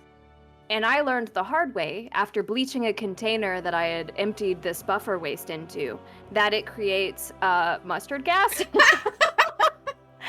And so after learning that, I had to, like, write a disclaimer, and whenever someone came into the lab to use the kit, I'm like, listen, use this kit, but don't add bleach to it when you're done. Just, like, put it in this container and we'll get the safety officer to come pick it up, because if you put bleach in this, you will make mustard gas and you will singe all your nose hairs, and it's not healthy for you in the long run. I found scientists most of the time, if you don't know what's in, like, that's why we never clean each other's benches, because you have to know what you're working with. But the go-to thing for a scientist, if you're working with, especially molecular biology, is just grab Vercron or bleach and shove a ton of it in there, or 80% ethanol. Those two things, you're like, 90% of the time these should be fine. If you don't have a sense of self-preservation, you can use piranha solution. A what? Oh, piranha solution. A mixture of hydrogen peroxide and sulfuric acid. Oh. Okay. It's just I wasn't sure what the piranha. Okay. Yeah. No. Yeah. Makes sense. Yeah. That would destroy literally everything, I reckon. I feel like. Yes, it does. Not even the notorious fungi we were talking about will survive this. Although mayhaps, I don't know. There probably is. It will reduce basically anything organic to carbon dioxide in water. Yeah. Hey, at least the byproducts are safe. Oh God, the Nile red fluid. I had to work with it once. Never again. Fucking that dye. I thought Kumasi was bad, but. Oh, speaking of stuff that'll stain the shit out of you. What's it called? Not crystal violet, the blue one. Fuck. Well, I don't remember. Anyway, Kumasi? it's a no. It's what you use for like counting cells. I use it all the time. Oh God, I remember it. What it's called? Trypan blue. There we go. Yes, there we go. Yeah. It. One time, they tell you never grab anything by the lid in the lab. Don't do it, because you don't know if the person before you tightened the lid. Well, a scientist that was working next to me, she grabbed this Trypan Blue by the lid, and lo and behold, someone didn't tighten the lid down. So she moved it from over the bench, and it fell. She had the lid in her hand, and the bottle fell out from the lid, and it hit flat bottom onto the ground, and it volcanoed up in a geyser, and she got covered in Trypan Blue, and it stains immediately. So it stained her skin, it stained her clothes, and she was blue for the next 2 weeks. My God, did she get a nickname Smurf? No, not as far as I know. Everyone is pretty understanding. Okay, then that's just the labs I'm in, because you will never live that down. like to your dying day. I said one word when we went mini golfing, and I was drunk as usual, and I was drunk mini golfing, and I looked at a Buddha and I said, "Oh my!" There was like a spotlight on its completely irrelevant story, but I was like, "There's a spotlight on its boobs," and I was like, "Wow, that Buddha has really bright boobs." I until this day, I get sent on WhatsApp just pictures of Buddha statues that my old lab members come by, and I say, "Does this one has nice boobs?" It's been 7 years. Oh my god! This is the shit I deal with. So, like, if somebody did this in their lab, they'd be called Smurf, like, until their funeral. And a lot of the time, you think they've forgotten it, but it will come back up. Maybe it's just, I live in, like, you know, they don't really mean to bully you, but they go out, like, before I left the lab, they glued pictures of Buddha on my bench, on my desk, in my notebook, and they said there's 15. I only ever found 10, and they said there's 5 that you keep passing them. We know where they are, but you just don't see them. It's just... Sometimes. I mean, I kind of love this, like, workplace bullying, but at the same time, it gets frustrating. Apologies for that vent, but yeah. Oh, it's okay. Do we want another question? Sure. By the way, if any of you guys feel like you have a question you want to ask, feel free to interject before I spin and get one from chat, because, you know. I think we've been pretty good about inciting tangents because we think of something. Oh, yeah. Yeah, tangential. I was about to say tangentivitis, but nah. All right, next question. What's the most creative workaround you've used to save an experiment? So going to the store to buy milk. Oh, hold on. Yeah, Vivi. So I think people imagine a lot of like crazy ideas to like change to like make the experiment, but the thing is, you are very much not supposed to change what you're doing mid-experiment. If it fails, it fails. I think that in this true. case, that is very true. I do one thing that I do, and you're not supposed to, and it never works when I try to do it, but I still do it because, like, you know, paranoid. When I spill something, or like I realize, like, I did this before. I put antibiotic in my agar. Put the agar, it's solidified, so I have my agar plates, right? Then I have my solution, and I'm usually working with like 15 to 20 clones at a time with different antibiotic combinations, because I'm crazy, and I hate myself. And then it's like 7 p.m. already, I've had a 15-hour work day, and I'm like, right, I gotta plate these bitches and go home. And then suddenly, because I have a tweak in my brain, I put the wrong sample on the wrong plate, even though I labeled both. And then there's this moment of panic before I spread it and before it goes, like, can I suck it up quickly and put it on another plate? Because technically, they're still not growing, right? I'm still just plating. I haven't spread them. And I'm like trying like with a pipette tip without breaking the, like, I did this. It never worked. But there's always this moment of like, no, I've just spun these cells down. I've just transformed them. I grew them for like an hour. I don't want to throw them away. Damn it! It's an important sample. And yeah, so I've done that before, which is, I think, is kind of like a minor thing, because again, you can always repeat it, but it's frustrating because like you did it because of brain dumb rather than the experiment itself not working. But so yeah, that's mine. But yeah, the thing about science is that because replicability is so heavily stressed, you kind of need to plan out your experiment and then just do that. Yeah. If it's not working, then you failed. And you do something else. You don't change it mid-experiment because you don't think it's going to work. One thing I would say as well, when you design your experiment, the one big thing I think that's actually more important than your result is your controls. So I've done so many experiments where I had like 6 different controls and only one experimental question, like a sample. And a lot of the time when your like experimental sample works and you're all happy and then your controls don't, that's when you start to shit bricks. Because you're like, oh no, I've designed an experiment poorly, haven't I? What is wrong with this? So I, like, if I look at anyone's paper and I'm like, I'm reviewing anything, or I'm looking at like a student's thing, I'm always asking like, right, so if your experimental design, especially in biochemistry, you get to like designs where something is not very clear yes or no answer, so it doesn't really tell you exactly, like, I've done this, so this is the result. You kind of have to infer through a lot of selection, interaction of, what actually happened in your experiment. You have a hypothesis and there's like multiple steps. So to make sure that every step goes right, you have to have those controls, I feel. So I feel like that is more important to design. And midway through your experiment, if you start changing things, those controls are invalid anymore. So, Vivi's right. With some very special even exceptions. if it's not in a way that makes it invalid, if you then submit it to a journal, Yeah. They'll just ignore you. Doing something wild in the middle, they'll be like, okay, why did you do this? Mm-hmm. And you're like, well, the first thing wasn't working, so I changed it. They're like, okay, so redo the experiment doing the new thing from the beginning. Yeah. Oh, and then resubmit. Yeah. On that note, reviewer comments. My God, reviewer 2 thing. I've had this thing where during my PhD, the way it grows is that during my 4 years of PhD, the software I did my processing of my microscope images in year 1 changed 4 versions by the time my Viver came up.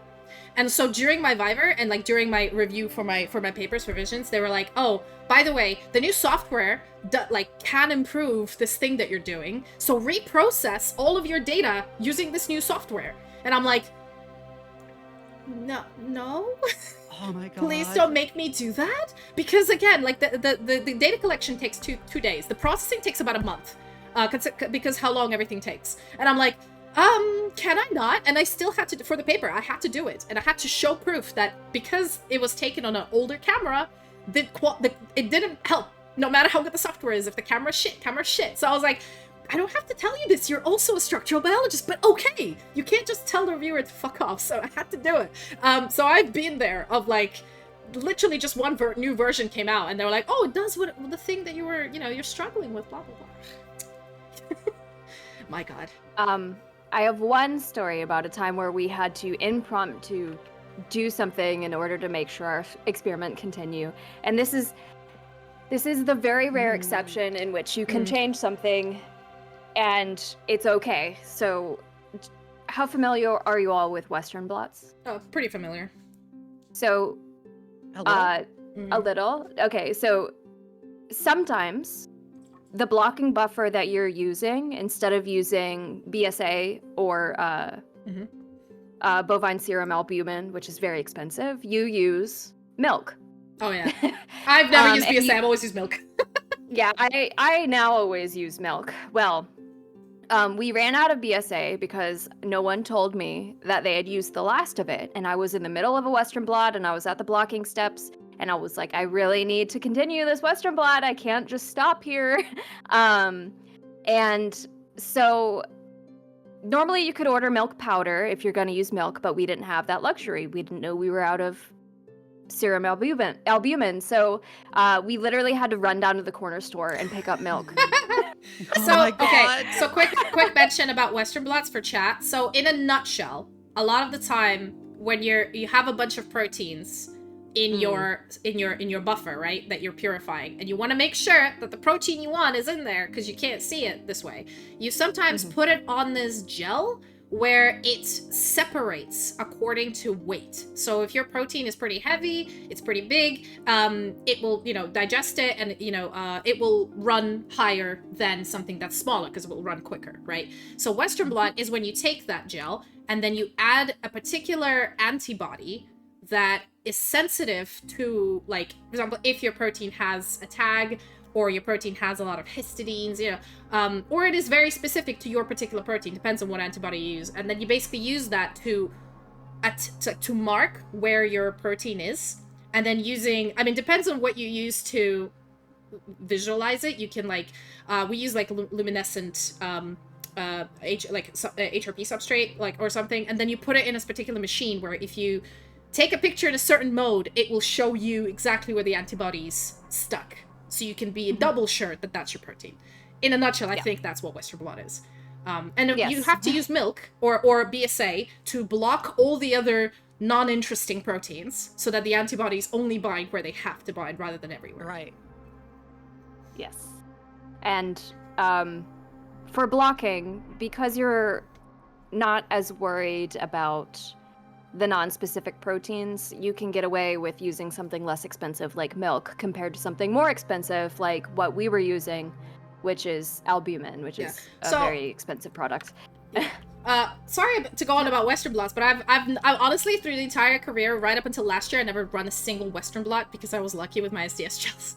However, I started working with membrane proteins, and then I started working with cross-linking membrane proteins, and I was like, right, okay, Western blots it is. Like, ain't nothing I can do with this shit. So, we actually bought a machine, which gives you again, we're Rich Lab, gives you like a pre-packed little, like, sandwich, that all you do, you just put your SDS gel on top of it, put it in the machine, 15 minutes it transfers, and then you take it out, and then you just, I usually put, like, an antibody into, like, 5% milk powder, shove it into... like just pour it on top of my gel, leave it overnight, come back next morning, image it, it's great. And I've reused that same milk solution with that antibody, I think 15 times before the antibody finally run out. Like, it's it's so reusable. Like, I've literally had that Falcon since like the beginning of this year that I've been using this entire year, and it still works. Also, big lucky that you have those prepared sandwiches. No, in our lab, we have to make our own gels and everything like that, and our transfer takes an hour. I've seen this hell, and I'm like, thank God. That's why I didn't want to do Westerns. And then they got this machine, and I'm like, oh, I like Westerns now. Just make a sandwich is pre-made for me. I don't have to do shit. Sorry, I had a little drink. All right, let's ask another question. Chat's been really good with these, I'm gonna say. Right, spinny wheel, spinny wheel, spinny wheel. Also, for those of you, again, new in chat, once again, I'm reminding you, if you want to ask a question, don't just write it as a message. Make sure to put question or Q in front of it so I can recognize it. All right, when will you all learn how to do a Dragon Ball fusion to become the ultimate science VTuber? Girls, what are we thinking? What are we thinking? The technology isn't there yet. I think we need to do a few more of these so we completely sync up. And then once we finish each other's sentences, that's when we can do the Dragon Ball fusion, I reckon. Oh, not even finished sentences. We say the sentence and end the sentence all at the same time. Yes. Until we reach complete brain symbiosis, I think this is going to be a bit difficult. So you guys are going to have to wait. Good question. Right, I'll find another one. Let me remove this one so it doesn't come back. There we go. Can't delete it, but yeah. Right. Oh, excuse me. Oh, bless you. Have some water. Hydrate or hydrate. Some. Great. Oh, that's why. Okay. Okay. Which routine protocol do you enjoy repeating? What kind of like menial task you're like, oh, thank God, turn your brain off and just do it. I love cell culture. Cell culture. Which cell can you specify? Like, is it bacterial? A lot. Cell or so human cell lines. Okay. Can you elaborate on why it is enjoyable and explain how it works for the chat? Oh man. So we do a lot of infections in human cells because we work with a virus that infects humans. So we have to culture human cell lines. And basically what that means is you grow up what's called a monolayer of human cells in a dish with media that they essentially eat. They absorb the nutrients from this media and they grow all nice and pretty. But if you let them go too long, they'll become overconfluent and they'll stop growing and they'll behave differently. So you need to take a small amount of those cells and put them in a new dish. And that's what cell culture is. For me, a basic repetitive task, it's annotating data because it's just, you have like a spreadsheet up and you're kind of like typing things in, and I have like a Twitch stream of like a friend up in the background that I'm like mostly paying attention to, and I like look back and I decide what the next thing is I need to write. It's very like, just relax and type some stuff while watching Twitch. Amazing. Yeah, I love that too. I have like 3 different ones. So one of them is where you don't. I imagine it would have been a huge pain in the years before you could watch a Twitch stream while doing it. But yes, yeah. I find like my I have the one that I use in the office, which is nice because I'm not in a wet lab, and then I have one in the wet lab. So the one in the office is a lot because I work with microscopes. So a lot of the time you take these, I don't know, 30,000 pictures. And then in those 30,000 pictures, you have your proteins, right, in different conformations. And a lot of the time, AI has been developed so much, especially in my field, to like just learn how to pick the right thing. Because the software and the AI is It's really stupid, okay? I had to manually go in and tell it, like, no, wrong, bad, bad, relearn. So, no, that was just neural networks before. Now that AI is involved, it became a little bit smarter, but it's still very stupid. But in any case, a lot of the time, I worked with very not unusual looking things. So all of, like, the picking programs, they don't know that they need to pick that. They pick the wrong thing. So I would have to go manually, and with my mouse, click on 30,000 micrographs where I think the protein is. And I've done this twice with 2 different data sets, and that usually takes a few weeks. That is a very dumb, repetitive task that you have to do, because there's no, like, software. I'm not a programmer. I can't write a software to do this for me. So, yeah, that is something where I put up a podcast or something, and I just use an ergonomic mouse and go to town. I don't have to do it anymore, but that was something that was, like, very meditative for me. In the actual lab, I would say cell plating, but after a few recent hiccups, that's not as fun. But I guess it's... Yeah, I guess it's something like... Something that you know... Maybe, like, preparing SDS gel samples.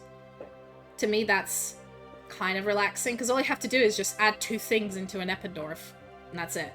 And then Vortex it, then pour. No, I usually boil them, like, at 90 degrees, and then put it, like, to denature. So, because I don't want to use DTT. So I just put it in there, and then put it at 90 degrees to denaturate your protein, and then put on an SDS gel. But these days, because I also run, like, a copy for a Western lot, I run, like, 6 or 8 gels at a time, each with 15 wells. So I have, like, 30 tubes that I'm just, like, quietly labeling while watching a YouTube video. Do you have to sonicate your samples at all? No, I actually put them in, like, honestly, I feel like about 30 seconds or more and 90 degrees, it does it for me. I've never had a problem. Interesting. We have to sonicate and boil ours. Okay. Well, maybe some things are more resistant. Like, I usually work with either whole bacteria or protein, like purified protein. Purified protein is so flimsy, it doesn't care. Like, you leave it out at 4 degrees for a minute, and it's already denatured. You don't even need to boil it. All of our proteins come out of human cells, so I think the lipid membranes of the organelles and stuff get in the way, so we have to sonicate to blast those membranes apart. But again, every sort of lab depends on what you work on. Like, the experiments completely changed. I had to relearn how to do the same thing, like, 4 different times depending on what I worked on. It was very different protocols. And some people do certain things certain way, and they say, this is the only way to do it. And then you go to a different lab, and they do the same thing a different way. And it still works just fine. And you're like, I can't explain which is the right one. It's the isms, yeah. But yeah, I feel like, but yeah, the data entry and, like, particle picking tasks are the ones that you can definitely turn your brain off and just go hours and hours on. Oh, okay, I'll add this question to the list. We'll grab another one, I guess. Oh, shit, I missed one. I have a question for you. Do you do image analysis, or is it purely numerical? Me? Yeah. Purely numerical. Okay. That's also cool. Like I said, my work is, so the main focus of my work is, drug discovery and precision fermentation. Oh, okay. For the Which purposes means I am working, like, almost all the time with microbes, so. Can you share a little bit about the drug discovery you're working on, or are you under NDA? I'm currently unemployed. Oh, so this was a previous job. I mentioned that. Yeah, it's where my expertise is. Oh, I understand. Oh, okay, It's sorry. where I worked before I lost my job. Oh, I'm sorry. Yeah, sorry about that. But yeah, market these days is pretty crazy. My contract's coming to an end soon, and I'm like, oh, gotta find a new one. Oh, fun. That's always very stressful. But all I can say is good luck. I'm hoping you'll find something. But yeah, new question. What would happen to the human body if we had 2 hearts? What do we think? Any suppositions? If a human basically a Doctor Who question. If a human had 2 hearts, what do we think potential ramifications on the human body would be? Well, I think So that's like it depends on what you mean. If you do mean like two hearts like a cephalopod, which is it's very much a mammalian style heart just split in two. Like our hearts have two chambers which pump in one direction, two chambers which pump in the other direction, and in cephalopods those are separate. Which isn't Or really do you functionally mean- different. Or do you mean Like Doctor you Who take hearts, a like human- two hearts? and you put a second heart in them. I Did we evolve to have two hearts? Like, what would that mean? Or are you taking a person who's supposed to have one heart and giving them two? Yeah, I think it meant like if you gave them yeah. two, what it would do is it would raise blood pressure to Yeah. very dangerous levels. Could burst your blood vessels, and that's bad. Also, like, you'd need to sync them very well because the entire blood of your body, from my understanding, again, I'm not very good with anatomy, is like the two pumps of your two chamber, like the four chambers of the heart, right? And they pump in tandem, like in and out. It manages to pump the blood across your entire body this way. So if you have a second one, it needs to be synced perfectly with the first one. Otherwise, I don't know. It's not gonna work. I think it's just gonna be. I'm not sure how you would even go about syncing them because there's one nerve that controls your heart beating. And you can't split the nerve. How would you connect the second heart to the nerve to get it to beat? Like, the heart will beat on its own. That's what the cells are made to do. And it's actually very cool if you take heart cells and put them in a petri dish and grow them as a monolayer, you can see them beating. Yeah. But the issue comes with is even if it's beating, it's not controlled unless you connect it to the nerve. So it'd be off tempo, and that might cause a lot of problems. Yeah. Or it wouldn't beat strongly. It would just be the cell's reaction to getting oxygen. Cool. I hope that answers. I don't think you your would live question. very well. Yeah, is the short of that. it's not feasible, and there's a reason. Humans have one heart, and most mammals do. So, all right. I'll spin another one for another question before anybody puts it in chat. Let's see. Let's see what we get. Ooh. Yes. This is a good one. What's the smallest thing that consistently ruins your day? I reckon that is more for me and Maeve about the lab, and I guess for you, Vivi, maybe from your previous experience of like when you were working on a particular project. What is the one thing they're like, it's not that big of a deal, but it just pisses you off so much when it happens? Sorry, what was the part of the question? I was distracted by something. Oh, no. So what is the smallest thing that consistently ruins your day? I reckon it's like either a bug or a mistake or a problem that's like not that bad to fix, but it just happens consistently and it gets annoying. There's nothing you can do to prevent it happening. Sample's not growing. Yeah. Yeah, that. You set up, you take your glycerol stock or your transformation, you put it on a plate, everything is fine, and then it just doesn't. Then you're like, okay, you try the DNA. And you only realize it failed like a fucking day later. Yeah. And you have to do it again. You and then it didn't work that time, so you have to do it again the next day, and then again the next day. Yeah, and then at some point, at some point you're just like, okay, maybe it's the DNA. Then you do the sequencing, and the DNA's fine. You're like, okay, it's the cells. You retransform in a different cell line, and it's fine. And you're like, what the fuck is it? And then you grow it again, and it still doesn't grow. And you're like, what? And then suddenly it's just because it wasn't feeling it. You even think it's the LB or like it's the medium. And then I do same medium, same sample the day after, and it's fine. And I do not have an explanation for this. It's absolutely bizarre. What about you, Maeve? Any other ones, like small issues that you're like? Yeah, when people use the last of something and don't make a note to put it on the order form so no one knows that it's out until you go to do a big experiment and realize there is none of that thing. Yes. I hate it. Yes. I second this. Yeah. This is why we have an ordering system that yells at you if something gets low. But a lot of the time, people don't update the ordering system, and you're like, that's why we have an ordering system. Fucking update it. Yeah. It's... I always like, I'm so paranoid that if I like open a bottle and I see that there is no second bottle to open, I order 5 more. I'm just like, nope. I do not ever want to run out of this. Go back to the milk incident. Yes, yes. We all are very salty towards certain things. But yeah. Oof. I feel like there are some universal things that it doesn't matter what you do in what lab, it's just the same. Alright, I've spun for another one. Ooh, more. So many questions. Oh, this is a long one. Speaking of AI tools, what are all of your opinion on the development of AlphaFold, RF diffusion, and other emerging AI tools in this field, and their applications and impacts? I have a invaluable. I have an essay, so. Yeah. They're incredible. Hi, Poobah. So AI in science is not like generative AI in art. AI in science is very useful and very necessary, especially when it comes to human limitations. It's like an entire, in fact, it's kind of an entirely different branch of AI development from LLMs in general. Yeah, it's very nice. And if anything, LLMs have kind of screwed it over because people are like, we can use LLMs for everything. Let's only invest in LLMs.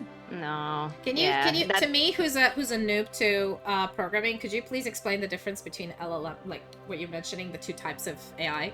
Because I don't know this. So. Okay, so an LLM is usually what people complain about with AI when it comes to either generative, to any kind of generative stuff, like ChatGPT and so on. It's a large language model. Whereas primarily it is structured through like statistical prediction of like language, basically. I could go into more detail in it, but I don't know how to simplify it down. I don't want to get like into the weeds. Hello, beautiful. Thanks for following.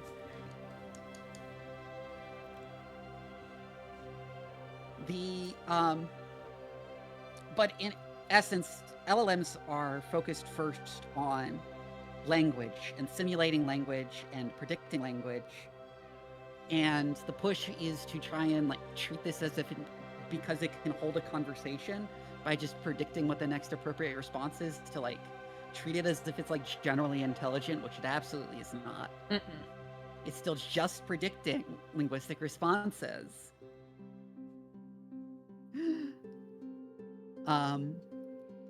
The AI used in AlphaFold is a more general form of machine learning that is purpose-built for that.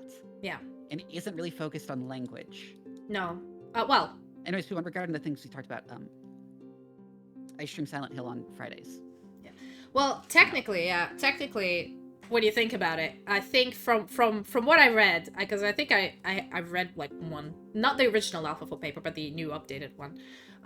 They use the multiple sequence alignment as part of their generative AI. It's kind of not generative, but as a part of their system, which is technically consisting of amino acid letters. So technically, it's a language model, but it's not really. It's not the same.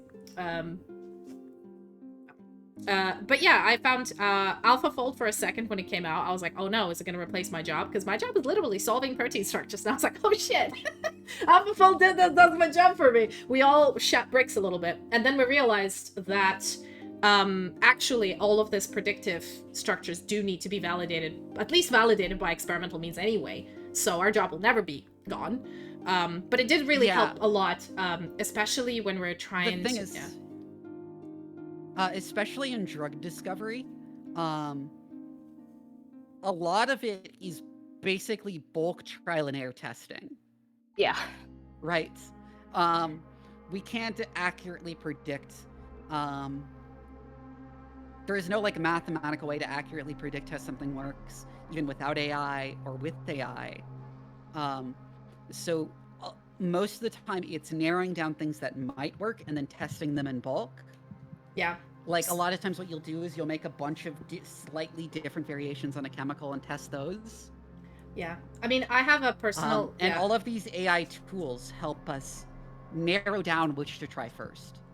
The fact that they're wrong a large percentage of the time is not a consequence here, because it's not like a huge concern here because we are trying a bunch of shit to see if it works. Yeah, anyways. yeah. So I actually have a personal like story about this. As I said, I'm working on like trying to stick two things together and see how they interact. And my problem is one of the things when you're trying to clean up your proteins and you pull them out of your bacteria, it falls off and there's nothing you can do to glue it back on. You kind of have to do it while it's in the membrane, while it's inside bacteria doing things. So we did an AlphaFold model to see the interactive interface between these two, and it predicted how these two are going to stick together.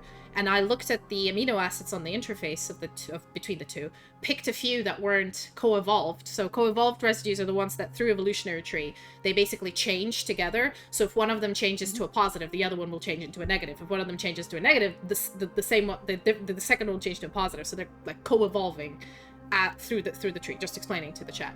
So that instead of those, because those seem to be important for function, I picked the ones that were right next to them, but still kind of facing into the interface to get my, molecular superglue cross-link in.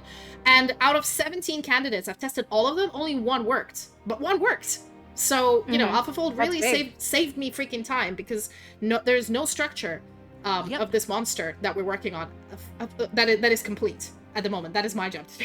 So we, and also with structural biology, with most of the software written for processing these large data sets of like 30,000 images from an electron microscope, all of this is like through the power of averaging is how you get that structure. And before, like back in 1990s, I still met a professor who had to use like in crystallography these like sheets, and they like layer them on top of each other to solve like a whole PhD was solving one protein. Like it was insane. Those days. I saw a thesis with those sheets in there. Some cameras like had like physical, like the microscope image comes out in a film, and then you had to like reveal the film. So a lot of microscope rooms still have the like red room where they reveal film. Not all cameras were digital. And then obviously like but just the processing. So I was there before when the before AI, as they say, where you would have to like train a model to pick your protein, right? And most of the time the initial models were trained on apoferritin or a ribosome, which are globular, okay? They're just a blob, and there's a lot of them, and they look very like a circle. But stuff like I work on filaments, on tubes. I work on slightly elongated things. I work on things that look like a dick or a shoe. And this is something, this program, which was designed to pick circular things, just doesn't recognize. It won't find it. And it will look at an image and say, oh, I see it. And it just picks random thing that's not there, right? So these like models that learn are very good because you can give it from AlphaFold, you can like give them like, this is what it's supposed to look like. Now find this in my micrograph, please, or like in my image, please. And you train your model, and then the model picks it correctly. I mean, most of the time, about 80%. But still, like that saves, that literally saves me so much time. Yeah, the thing to emphasize is that biochemistry, molecular biology, and such are a lot of educated guesswork and trial and error to begin with. In which case, AI just making its pure statistical predictions that are wrong a decent percentage of the time is like, it helps narrow things down, basically.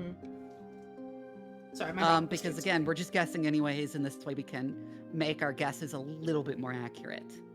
Yeah. But machines, I highly doubt will ever really have the intuition that people have, so they won't replace our jobs, they just make our jobs a heck of a lot more streamlined. Yeah, and I feel like a lot of your job is not going to be now this like manual, slow, repetitive bullshit that you had to deal with. They're going to be like, oh, I made the computer do all the manual, repetitive bullshit for me, and it narrowed it down to these 5 things. Now I can do the smart experiments that nobody's ever done before, design my own shit with just these 5 samples. And if none of them work, then I'll go back to the machine and say, right, you predicted wrong. What did I, maybe my premise was wrong or something, which saves you a lot of time. As I said before, it took an entire 4 or 5 years to solve one protein structure. Now, if your PhD doesn't have at least a very big complex, or your structure plus a bunch of functional experiments, you ain't gonna pass it, or the paper isn't gonna get published. It's just the standards are different now. So the type of work you do is changed. Yes. Also, more conservative, specialized machine learning systems are less likely to hallucinate the way LLMs do. Oh yeah. Mhm. Oh yeah. They can't be as what's it called when an AI gets corrupted? There's a name for it. Never Hallucination? mind. No. Hallucinating? Ah, gosh. We actually I have can't this remember. thing when It's we fine. have this new AI addition to our software that There's basically a is supposed couple to I can think like yeah. overtraining. It's supposed to like this one that I'm talking about. It's supposed to like we use maps, whatever. It's supposed to like sharpen your map. It's supposed to sharpen your map. Poisoned. Poison. There we go. Poison. Poisoned. Yes, yes, But yes. but in our case, that sharp map sharpening sometimes it says it hallucinates like parts of the map. That's literally the term we're used now. So our AI hallucinates. Ah. Yes. I find it a little bit funny. Yeah, yeah. All right. It does it moving- a lot less than LLMs because of Mm. of the more tailor-made architecture. It's not like Yeah. spitting out what it expects you want in the same way. Mm-hmm. Yeah, very true. Now, a little bit more, less of a, I guess, serious discussion. Weirdest thing that has happened in a petri dish while you're doing experiments. Oh. So have a think about that one.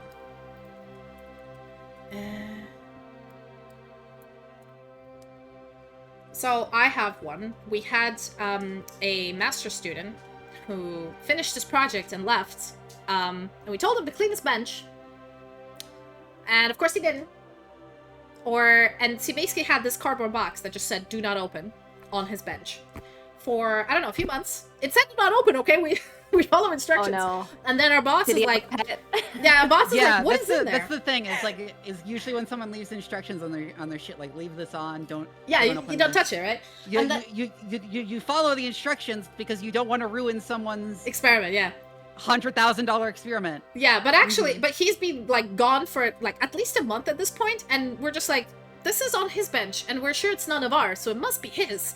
But didn't he clean up? And then we were waiting for our boss to come over and deal with it, because it's not our job to deal with it, it's our boss's job to deal with it. And when he opens it, the guy was working on Pseudomonas, okay? And there are some plates that are dry as hell of Pseudomonas in there. And I'm sorry, but it wasn't Pseudomonas growing. It was some sort of a mutated fungus. Yeah. That I was like, it was multicolored. I wanted to take a picture, but obviously, like, the boss immediately put the box back on it and said, okay, I'm gonna call a health and safety officer to deal with Oh this. no. Right into the autoclave box to be autoclaved. Right Oh my into the goodness. autoclave. Just shove it in there. No, well, he was so scared, he didn't want to, like, we had a problem with our autoclave getting, like, infected, because we only have, like, for that department we're working on, we didn't have our own autoclave, we had, like, a department autoclave, and you didn't What? want to shove something that might ruin your autoclave. in How there. is your autoclave getting Autoclave. infected? Yeah, your autoclave that's meant to sterilize is getting infected. I mean, we worked on some stuff that people worked on, like heat resistant proteins and heat resistant bacteria. So, Oh. but we told them like Yeah. you do your own autoclave. So they needed to put like Virkron in it and bleach before they autoclaved it. Oh, autoclaving bleach. Damn. Okay. Yeah, it was pretty bad. So like, but this particular one was like, okay, at this point it's a health and safety problem. Yeah. It's not us a problem. It got cleaned up, but yeah, it was pretty Yeah. crazy. I forgot. What was the question? Please remind me. Yeah, the Something- question Craziest was thing happened in a petri dish. yes, weirdest thing that has happened in a petri dish while you're doing experiments.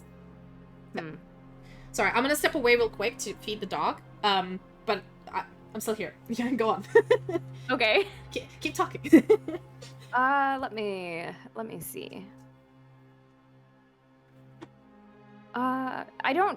I mean, obviously, I think everyone has stories when working with petri dishes, like in undergrad as well as in jobs and everything like that, where something mysterious was growing on it. And generally, the protocol in those instances is if you aren't sure what it is and it looks suspicious, you don't open the petri dish. You just fucking autoclave it, yeah. Yeah, you just autoclave it and move on with your life. Well, you parafilm it shut so it can't open, and then you autoclave it. Yeah. But yeah, I don't have any particular stories. Just people contaminating cell lines. Oh, wait. Okay, I worked in industry at one point, and we worked in a highly sterile environment. So whenever there was a contamination, you had to do environmental testing to figure out where the contamination came from. And we sent the bacteria culture off for sequencing, so we could determine what the source was, whether it was truly environmental or if it came from a person, because some bacteria only live on people, just like some bacteria can't live on a person, they can only live in the environment.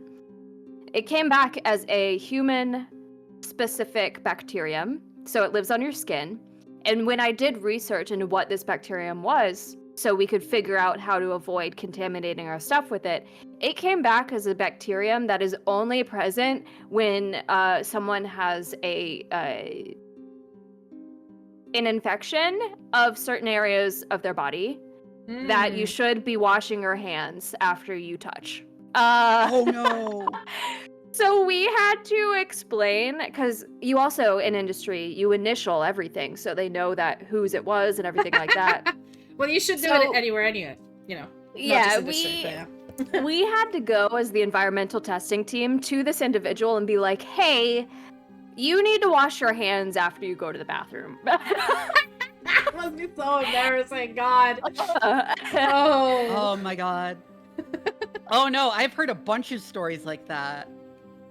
Yeah, so... Not necessarily yeah. with the samples being contaminated with someone's, crop Yeah. fungus, but like Yeah. I think... oftentimes yeah. people giving themselves like infections down Yeah, there. yeah, like, as I said before, I worked with Campylobacter, which is, in general, it's like if you eat raw chicken, and chicken had Campylobacter in it, the chicken would be fine, but then when you eat it, you get Campylobacteriosis, which means you just get really bad runs.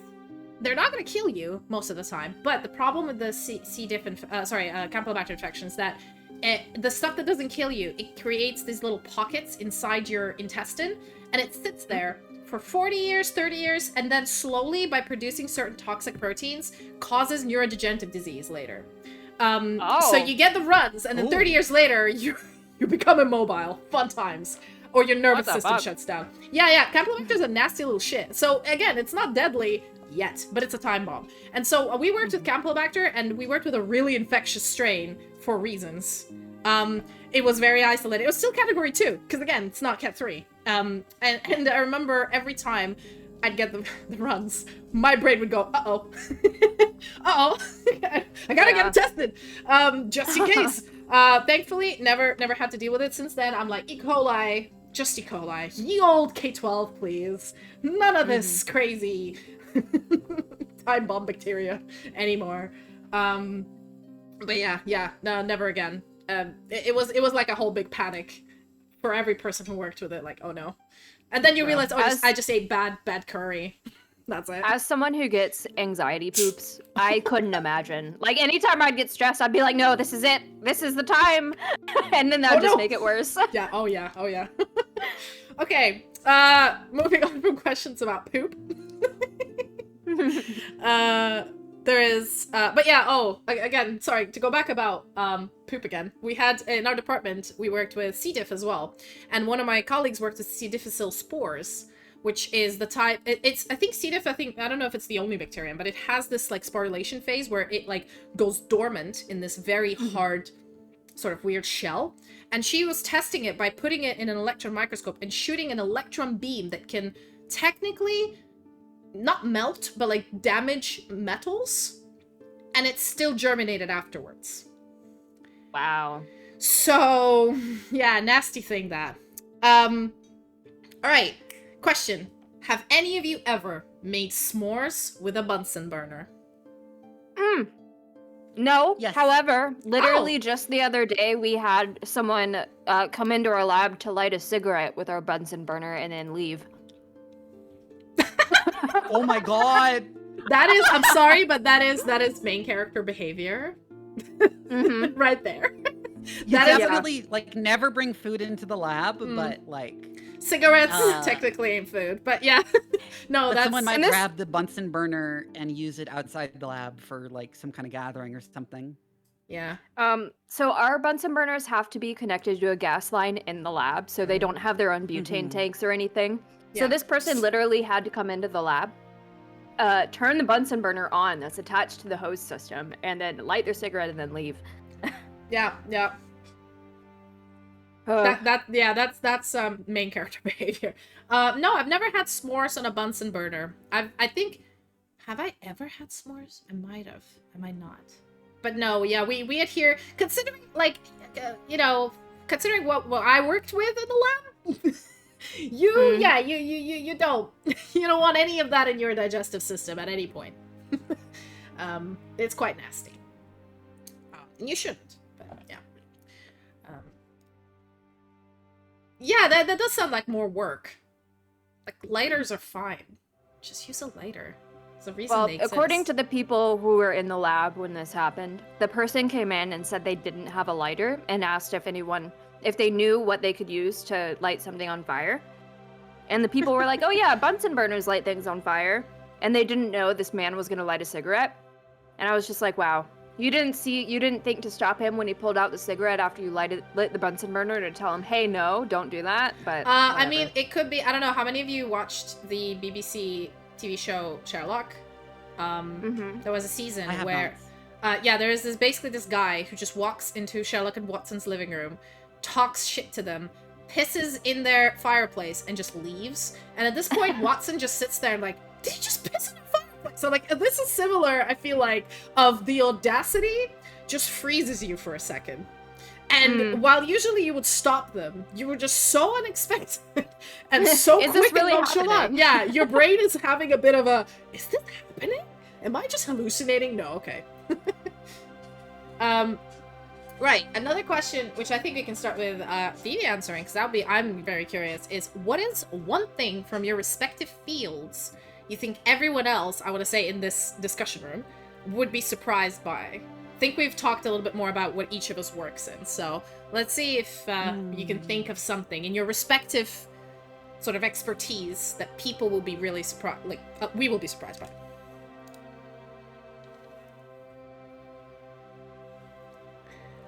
That's hard to think of. Like, what in particular? What is most surprising?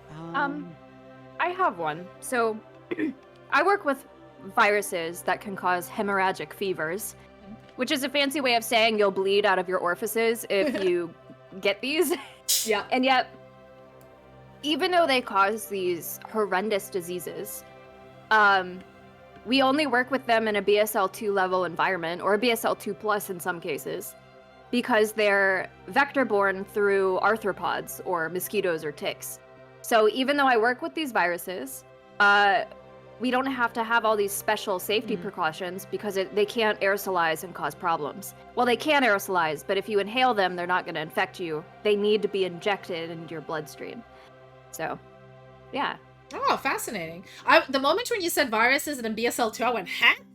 Like, my brain immediately went, no. Actually, you know what? It's how unserious people in the field of genetics are about their work, I think. Because I mentioned mine is like precision fermentation, but like that whole field is about engineering like yeast and bacteria to like make things genetically. So it's very heavily overlapped with genetics, and geneticists are like, there's very much a sort of like twisted sense of humor. If you've ever looked it up, a lot of genes have really stupid names. Yeah. Pac-Man protein. Yeah, there was a Clockwork Orange gene or something at some point. Sonic Hedgehog. Yeah, Sonic the Hedgehog. That's the infamous one. We actually, in my uni, we did a bar crawl where we had to dress up as... There's also the gene called makes caterpillars floppy. Yeah. So I remember, we had to dress up as a funny gene for our bar crawl. I dressed up as Clockwork Orange. Somebody dressed up as Hedgehog. So yeah, it was that particular point is a really fun. I mean, I guess if you get to name a gene, it's boring if you just name it a bunch of letters and a number. Yeah. Come on. Nowadays, there's like an official systemic naming scheme. Yeah. I've noticed it's usually like 3 letters. Names. Yeah. Like However, 3 letters and a number. Geneticists are still like find places to do like their weird sardonic humor. Yeah. I guess in my field, I'm thinking what would be surprising. I've got 2 things. I'm not sure if they're surprising. One of them relates to math. People expect scientists, like, I guess a lot of people expect scientists to be like stuffy, over serious people. And like with geneticists, it is definitely not the case. Geneticists are fucking weirdos. No, but like, you treat need to have everything them. like a bit like a weird joke. Yeah. So my surprising thing, one of them's about math, and one of them's about liquid nitrogen. Which one you want to hear? Oh, liquid nitrogen. All right, so you know how there's a lot of safety regulations with liquid nitrogen because it's basically can cool things down to like a minus 180 degrees Celsius. I don't know about Fahrenheit. You guys deal with your own temperatures, but very, very cold. Okay. Okay. And there's and also the danger of liquid nitrogen is the fact that if you spill a little bit of it, it as a liquid form, it takes up like a little bit of space. But when it turns into gas, it like expands 5 or 6 times its size. And if you don't have oxygen, it displaces oxygen. If you don't have oxygen sensors in the room, there isn't this like when you kneel and you go ugh and you pass out. You literally just stand there talking and then blank. You're just unconscious and you're dead because there's no oxygen. So you know, that is the safety regulations. Now, the fun part about especially cryo-EM, which is cryo-electron microscopy, is what I work on. The level of not giving a fuck that we have towards liquid nitrogen is so scary towards new people. So I never wear any PPE. When I use liquid nitrogen, I don't wear gloves. I just take the tank, I get a bowl, and I just pour it in. Some of it goes out of the bowl in my hand, and I'm like, yeah, whatever. And you know what? The reason is, if you do everything in liquid nitrogen quick enough, you're fine. And all the rooms you use it in have oxygen sensors. If that shit starts beeping, yeah, leave. But if it's not beeping, you good.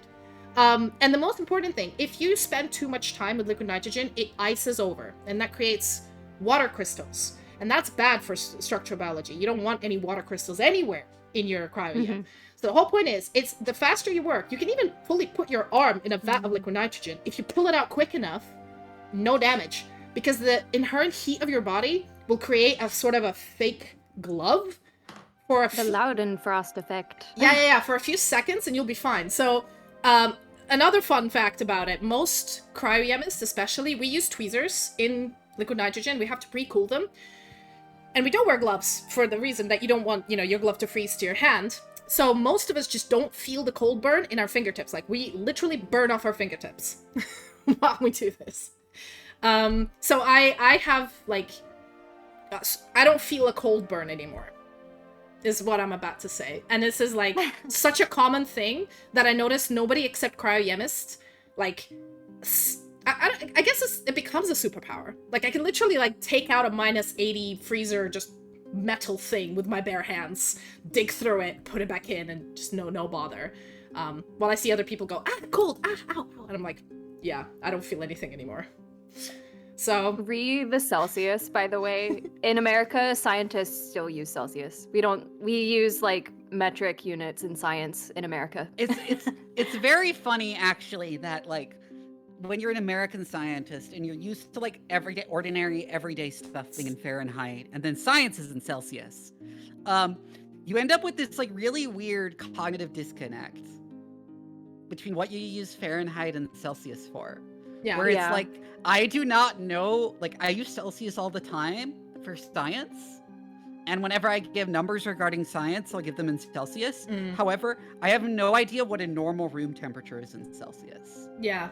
23. Yeah, I guess a European person like me, like I do not comprehend Fahrenheit. Like I barely comprehend Kelvin. So when somebody tells me something in Fahrenheit, I'm like, Or like, is that high? Is that low? I don't know. when I'm doing chemical reactions, I know the temperature's in Celsius. When I'm cooking, though, it has to be in Fahrenheit to make sense to me. Yeah, I don't know. It's bizarre. My state of reference for how hot or cold Celsius is in reference to body temperature and 0. So 0 Celsius is obviously 32 Fahrenheit, and then 37 Celsius is body temperature. So if it's like close to one of those things, I can roughly use that to gauge how hot or cold something is in Celsius. Yeah, liquid nitrogen is minus 180. Oh, our tanks are minus 120. Interesting. Yeah. But it needs to, I think because for what we're doing, we're trying to condense ethane gas. So to condense ethane, it needs to be at minimum minus 180. So like I think liquid nitrogen can go even colder, but that is like, we do have like something that boils it to prevent it from icing over or something.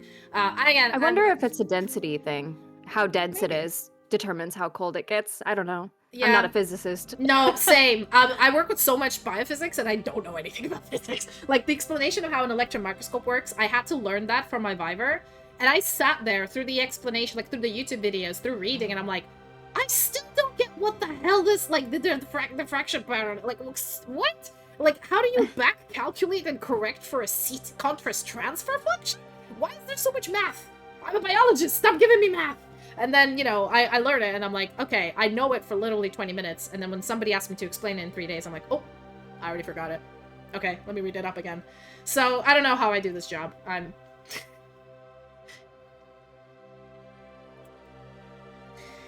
Alrighty.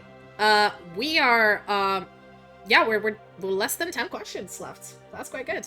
We don't have to, we don't have to answer all of them, obviously. If you guys feel tired and you're like, okay, we have to go, I didn't set an end time for this, depending on how we feel, but do tell me. Otherwise, I'm just gonna keep going. So, oh, question for Vivi specifically. What sort of yeast can you best recommend to me for making bread? I don't know. I don't bake bread. There you go. That's your answer, my dude. Whoever asked this question, you're welcome. But speaking of bread and yeast, they've recently revived an ancient. When I go ahead. Sorry, I want to say when I work with yeast, I mean I work almost exclusively with baker's yeast because it is like the extremely well-studied model organism that everyone starts with when engineering yeast for specific precision fermentation. Is it the Saccharomyces cerevisiae? Yes. That's the one. They recently unearthed some ancient bread that was buried with someone, and they cracked it open and extracted yeast samples from it, and they're trying to isolate specific yeast strains from, I think it's like 2,400 years ago. Damn. Yeah, and they're trying to bring it back so that they can make ancient bread out of ancient yeast. Listen, this is the kind of science I think is just dope as shit, okay? This is what we should be doing. All of this, like, I'm so tired and so sick of all of this cancer research. Can we please? When did people start using cultivated yeast, actually? A while back, actually, I think.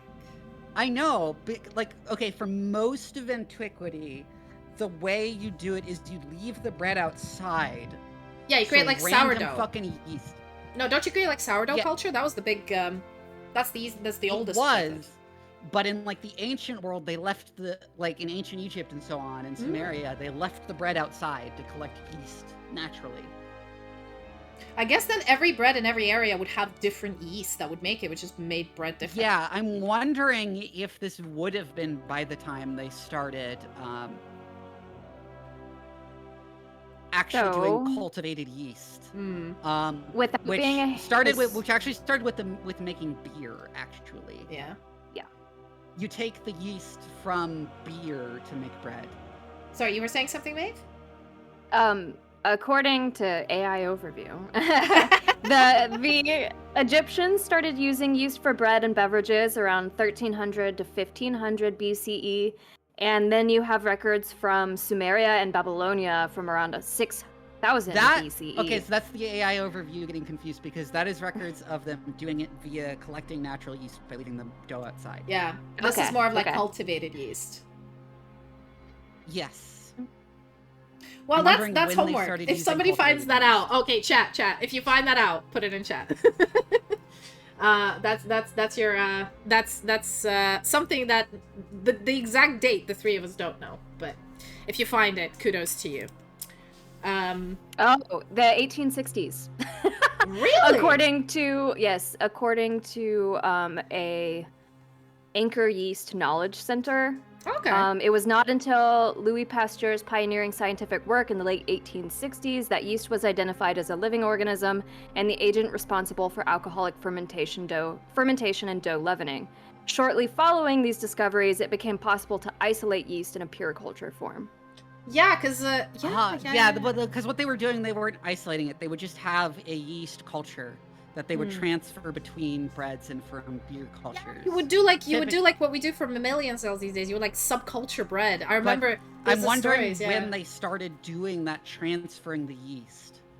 Because I think because if you read like any literature, I mean, not a lot of people write literature from back 18th century, and then they mention like this is how we make bread. I mean, you can find stuff like that, but in a lot of places, like in rural areas, there'd be like you would sometimes go to your neighbor to get like a subculture of the bread for So I guess then the something. question is, when did yeast starters become a thing?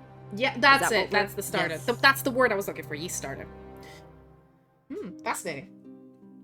I'll move on to the next question, and if we come up with the date for the yeast, we can always come back. Was there any moment where something went so horribly wrong that you almost needed new pants? I assume from shitting yourself. It wasn't an experiment going wrong, but when you're in a biosafety cabinet, there is this system that basically shoots a curtain of air down so your samples don't get contaminated. And it's loud. It makes a lot of noise.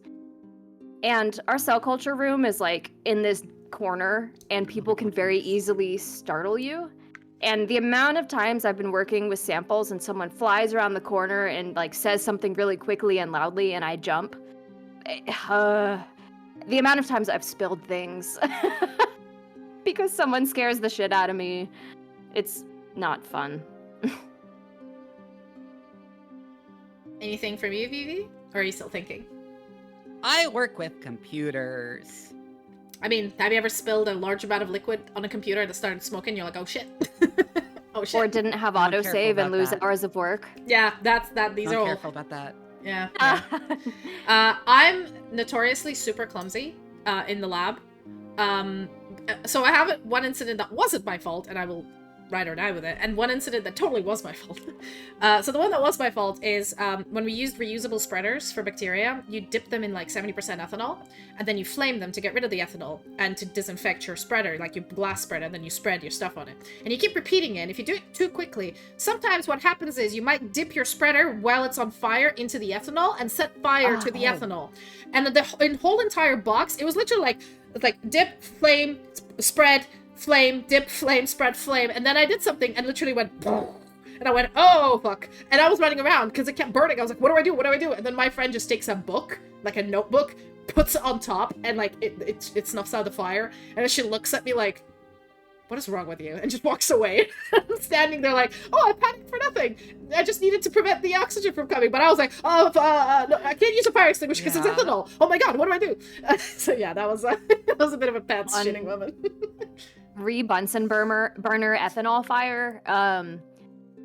Sometimes when you flame your spreader and it has ethanol on it, if you have too much ethanol, the ethanol will drip off while it's burning. Imagine it dripping off onto the hose and melting a hole in the hose that fuels the Bunsen burner gas supply. And now all of a sudden you have a second little Bunsen burner flame coming out of the hose. Oh shit!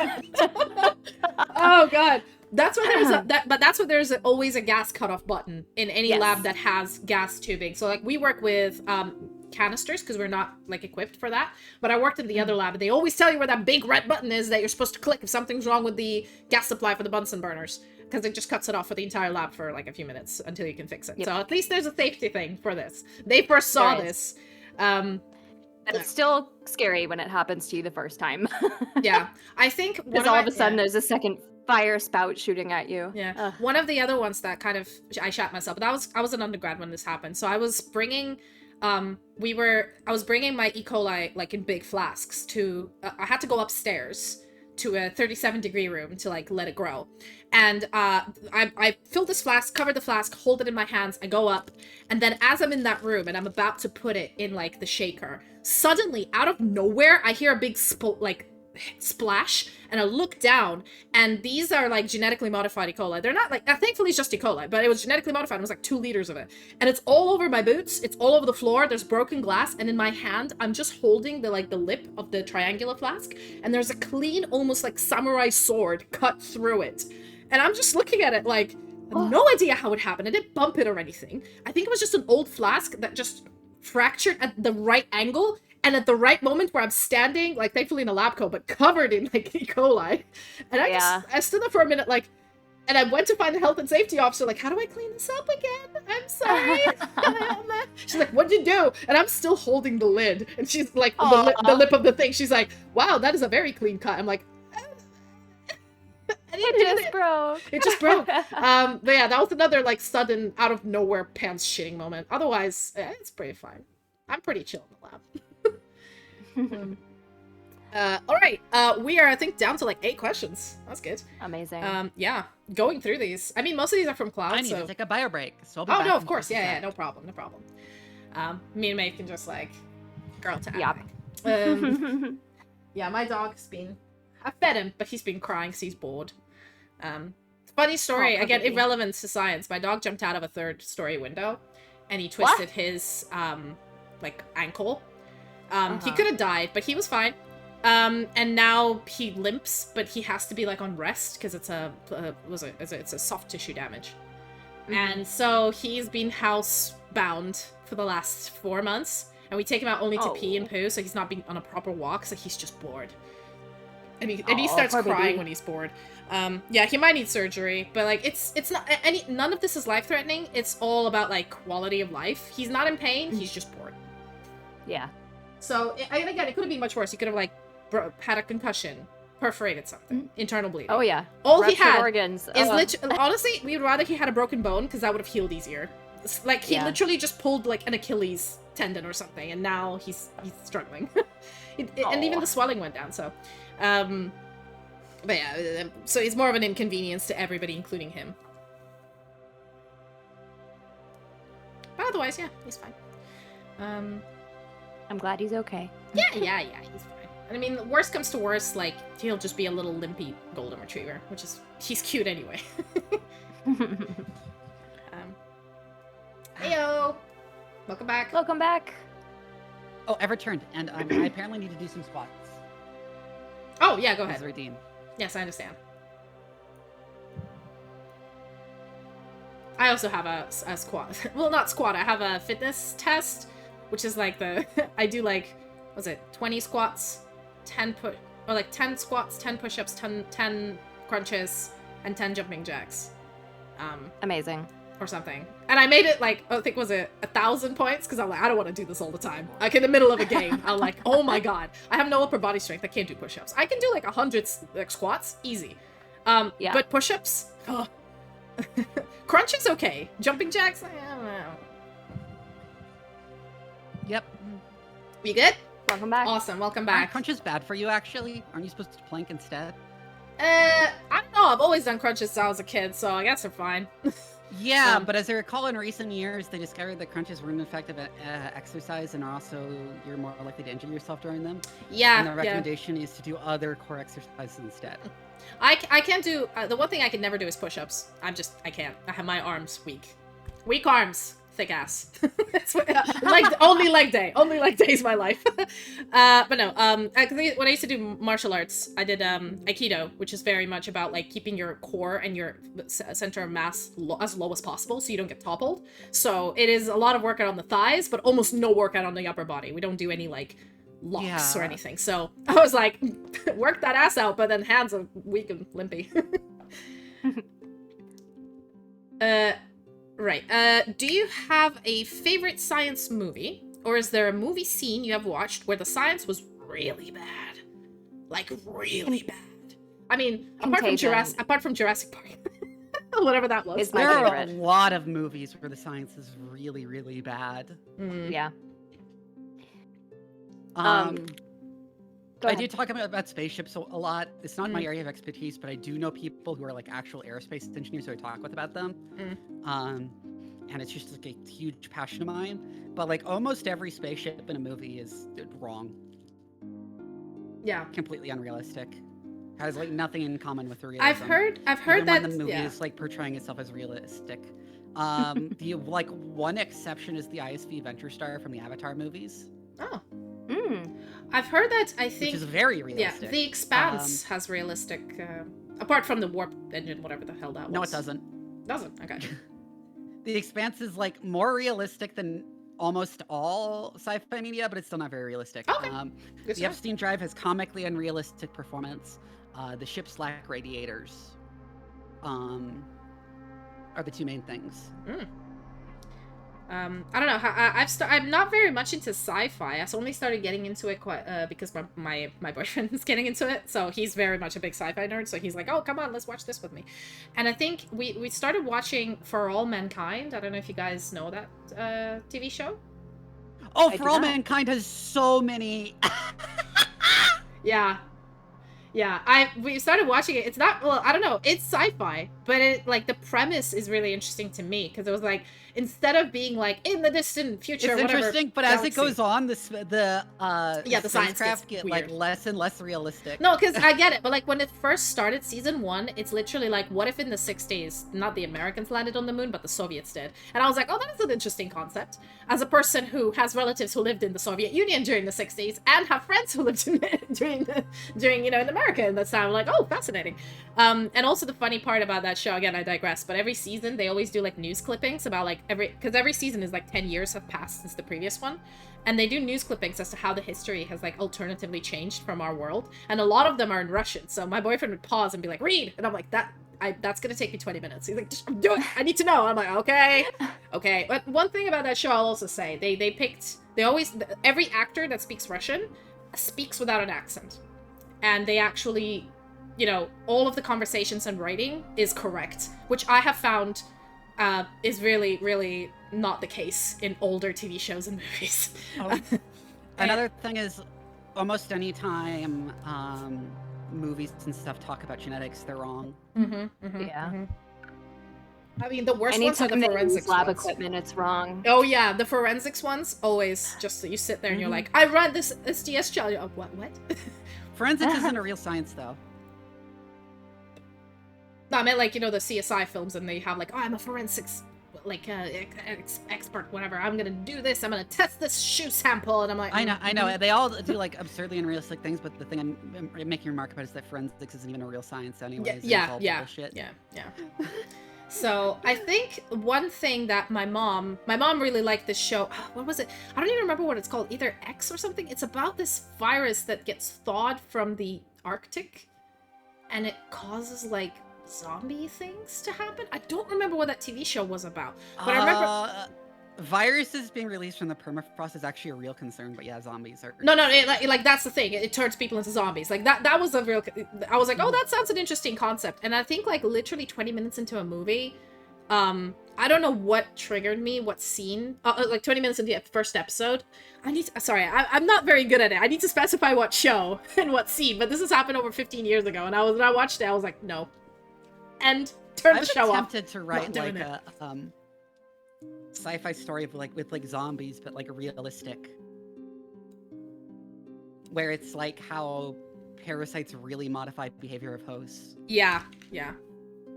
That would be fascinating. I'm still waiting on something that good. I find I guess it's just not easy. I was planning on doing RE4 sometime, and I was going to use that to launch off into how Las Plagas, the way it modifies host behavior.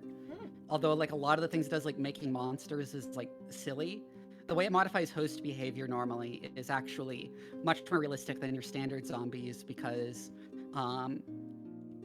instead of turning people into like shambling, rotting corpses, it makes them basically go crazy. They are aggressive towards people who are not infected, and seek out other infected to congregate with. So 28 years later virus. Because I think sort of, except they retain mental faculties. Okay. Interesting. Because like the whole introduction to RE4 is this town where like the locals are super hostile towards you, and it turns out they're infected by a virus. Yeah. So yeah, like not a virus, it's a parasite. It's like actually like a bug. Yeah. I'd reckon it would need to be something in the brain, maybe. Yes. For sure. And it does a whole lot of silly things, but the part where they retain their mental faculties and can even use weapons, like they'll come at you with like axes and pitchforks. Yeah, that sounds a bit, I don't know, unrealistic, obviously. And it's in Spain, and they like babble shit in Spanish that doesn't always make sense. I mean, that's just Spain. I I've only been to Portugal. I don't know. I'm talking shit about. But yeah, there are a lot of parasites that modify host behavior to Yeah. encourage spread of the virus, but it's not nearly as drastic as what you see in zombie movies, and the whole rotting corpse thing makes no sense. Yeah.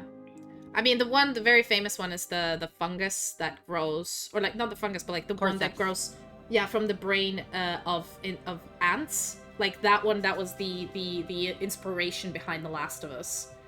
Here's the thing, it doesn't actually grow from the brain. Oh, where does it grow from? There are new papers on this. It actually Oh, right. infects muscle tissue. Oh, okay. Is that And how it's it makes controlling it? the muscles directly. Ah.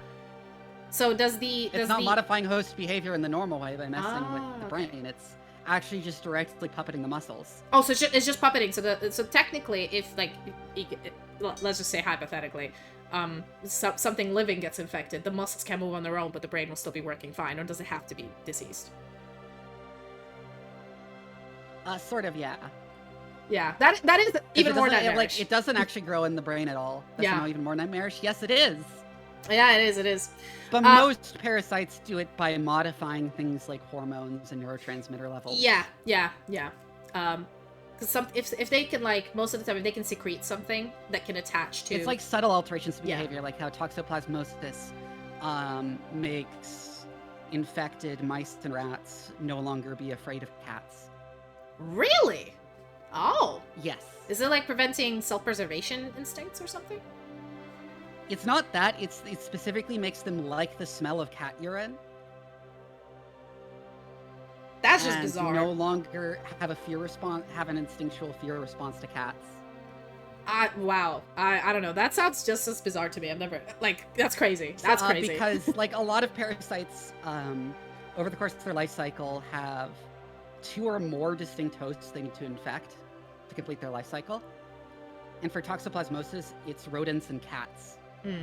And so it modifies rodent behavior to make them more likely to get eaten by a cat, so it can infect a cat. Okay, that makes more sense. But it just fascinates me sometimes how, like, you know, natural selection and just evolution is just crazy. Like, you're like, it makes perfect sense once you figure out what it does, but every crazy But yeah, if you thing in wanted to- nature, explains it. Realistic zombies make it so it makes them like viscerally angry and hate people who don't register as infected because, I don't know, some kind of pheromone or something. But be like attracted to congregate with other people who are infected. Yeah. All right. And just generally degrade mental faculties beyond that. Moving on to the next question. Which lab experiment or task deserves a trophy on your bench? What do you think is either super complicated, that you need a trophy, that you managed to do it, or super manually grueling, that every time you finish it, you're like, I deserve an award for this. I reckon Hey, you that's got a what the follow question bot is. in your chat. Yeah, I've banned it. I get a lot of these for some reason. I don't know how to ban them out. So yeah, what are we thinking? I think the most manually, like, labor-intensive protocol we have is cellular fractionation, which is a fancy way of saying we take cells that we want to either study the protein of or see how a viral infection has changed the amounts of different components of organelles or anything like that within a host cell. And we have to manually, for lack of a better word, shred the cell through mechanical means instead of chemical means, because chemicals can alter the components that we may want to look at. So we have to use what's called a cell homogenizer, which is taking your cell suspension and shoving it through a very, very, very, very small space, like 12 micrometers of space. So that the cells rupture, they just get torn apart through manual fluid dynamic forces. And as much as it sounds like it might be easy to shove 3 ml of fluid through a 12 micrometer space, it is very difficult. the pressure that you're working against is so high that by the end your forearms are burning, your thumbs are screaming at you, you're like, it's just so difficult. So by the time you're done processing 10, 20 plates of cells, it's just, you need an award. You need a pat on the back. You need someone to buy you a beer. Yeah. Mine is, so a lot of times, I mentioned bioinformatics is using other people's data. The amount of work it requires to trawl all the different databases for relevant data and collate it and make sure you aren't getting an unrepresentative sample. Archie. Sorry. It was on Bork. When they all have their own different fucking formats and shit. Yeah, yeah. Sorry. And different organization and different naming styles and conventions. Yeah. Yeah. I'd say about the homogenizer, going back, we use these like weird, it's like a glass vial and a piston that you're like... Oh, a downs. Yeah. Yeah, that, it's like you're churning butter, but when you're trying to homogenize bacterial membranes, because they're very, very sticky, and you want them fully homogenized before you spin them down so you can like... your protein has detergent, so like your buffer has detergent in it, and detergent is exactly what you guys are thinking. It is literal detergent. You know how foamy that is? And the reason why we have detergent is because detergent kind of it mimics... Shh, be quiet, Archie. Come on, I know Dad's home, but relax. Sorry. Detergent basically replaces the bacterial membrane in your isolated sample so you can purify your protein. Now, the funny part is it's very foamy, and you don't want it to foam, because if it foams, it will, like, most of your protein will basically disappear from your liquid. So you're trying to churn butter without making it foam, and you sit there, and your forearms are burning, and you're doing it all on ice. So I feel your pain. Oh my god, hold on, I need to let him out. He's heard Dad come in, and now he just went, hi, there you go. Would you ever work in a lab, Vivi? Would I ever work in a lab? Yes. I have worked in a lab before. Like, moving forward, would you want to, like, work in another one? Or are you pretty content with your field in bioinformatics? I want to work in labs more, which is still bioinformatics, but, like, I want to do less using other people's data, I will say. You want to generate your own? Hello, beautiful. Amazing. Yeah. But yeah, I guess that's something that deserves a trophy, I think. Sometimes I find when I'm trying to explain to new people how I'm handling, like, to me, because I've been doing this for years now, it's such a like, this is no brainer, this is easy. But handling, what was it 35 micrometer wide? Oh, no, sorry, it was it? No, I think, sorry, it was 3 millimeter wide, thin copper, like, grids onto which we put protein. In liquid for cryo-EM, in liquid nitrogen, and also being able to clip them under liquid nitrogen before loading them into the microscope. To me, because I've been taught really well by professionals how to do it right the first time, and I did it so much, it became like a, like a memory thing, so I don't like riding a bike.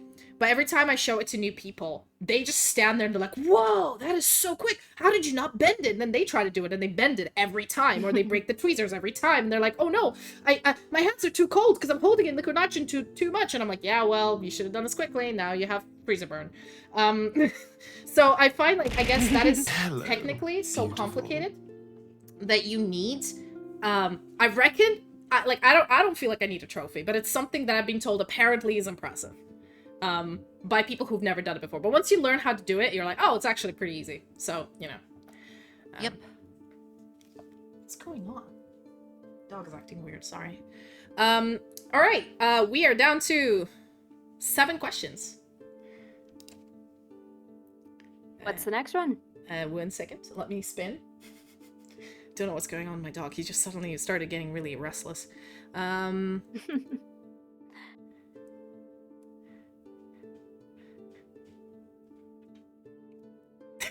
Okay, let me just open the door. I'm sorry. 1 sec. Oh, come on. You were fine for like an hour. Oh, I'm streaming. Hold on. All right. So question. If you lab had a mascot, what would it be and why? A glass of milk. And not for any scientific reason. The only reason is because our lab PI thinks it's abhorrent that Americans drink milk. Sorry, I missed the question. I was distracted. If your lab had a mascot, what would it be?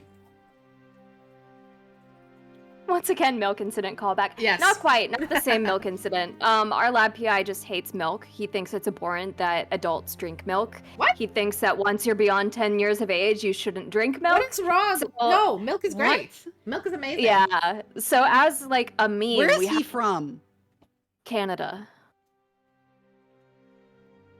Because I was gonna say if he's like from an Asian country, then sure. No, he's Canadian. He'll eat cheese, but he is totally against milk. So I would want to make the mascot a glass of milk just to be a troll to him, because everyone else in the lab loves milk. If the last lab I worked in had one, it would be a watch your step sign, given the number of floor tiles missing. What? Wait, why was there floor tiles missing? It costs money to replace them. Oh, but wait, no, but how did And they you get can missing just- in the first place? I don't know. They were just missing, and they just put up a sign and some tape, and just never fixed it. Oh my Wow, gosh. that'd be a fantastic mascot. Yeah, in our lab, I'm torn because we actually made merch. We made lab merch because our old lab, so not the lab I'm currently in, my current lab is kind of boring. The lab I was in before, our boss actually has like a science TikTok and he posts like weird papers and stuff on there. He went viral, he has like 40,000 followers with one of the papers and I'm like, what? I don't understand. But he loves this kind of stuff and he writes music and one of his songs was like called the Kumasi Blues. He's a cool dude, okay? So obviously we were thinking of doing like merch for the lab and like logos and mascots and stuff. So we actually have two things. One of them is like he wanted to start a actual like bar called the Grid Bar because in our cryo-EM grids, the copper grating, we call them grid bars. So he wanted to call it the Grid Bar and he made coasters where it was like a grid with a little smile and a beer. So I think that would be our mascot because it's already made. I mean, yeah, that was really fun. Like I had a really fun time. That was my PhD lab, and my first postdoc lab. I miss them so much. I still hang out with them, but it's not the same. You know, you can't stay in the same lab forever. That's not how funding works or how apparently career paths work. So you can't have fun all the time. Yep. Hey. Funny story, a while back, I stole floor tiles in a lab and never got caught. Oh yeah, lol. Right. Let me add another question that was asked recently in the correct format. Thank you very much. All right, one more spin. It's quite good. Yeah, I was joking at one point that all like whenever there's like a secret evil bio laboratory in a like horror game, it's always cleaner and less creepy than like any actual bio lab Oh I've yeah. ever been in. Yeah. There's nearly not as much dust everywhere. Especially in the I think a lot of humans. people would be surprised if they saw The how thing the about state labs are actually is in. like Yeah. they are so stretched for funding usually that like if it doesn't directly impact research, they will just not spend money on it. Yeah, like our theme Like codes. there are lights missing in the hallways, mhm. just deal with it. Yeah, just deal with There it. are there's floor tiles missing, just deal with it. There's mold growing in the walls, well it's not in the labs. So deal with it. Oh, your incubator is unbalanced? Just shove a piece of wood under it. It'll be fine. Mm-hmm. It's fine. Yeah. Yeah, it's good. Right, next question. It's to Vivi again. Vivi, can you explain Project Orion to the best of your abilities to us and your colleagues? Oh, that was because that was when I was briefly bringing up spaceships. As someone brought up Project Orion. So Project Orion was an idea to build a rocket that uses nuclear bombs as propulsion. Nuclear bombs, not even a nuclear reactor, but a bomb. Yeah, a series of nuclear bombs. What? Thousands of nuclear bombs. It sounds less stupid than it is. Sorry, it sounds more stupid than it is. Yeah. Are we sure? Because it sounds pretty stupid. So, okay, first off, you use the smallest nuclear bombs you can, so like smaller than the bombs dropped on Hiroshima and Nagasaki. What is the smallest tonnage of a nuclear bomb that you can make? Do you know? Well, physical weight, it's like 30 kilograms.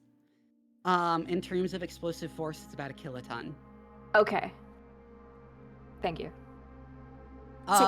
Basically, the idea was you used a fancy nuclear bomb setup to vaporize a plate made of tungsten into plasma that would then be launched at the back of the rocket, where it would then hit a pusher plate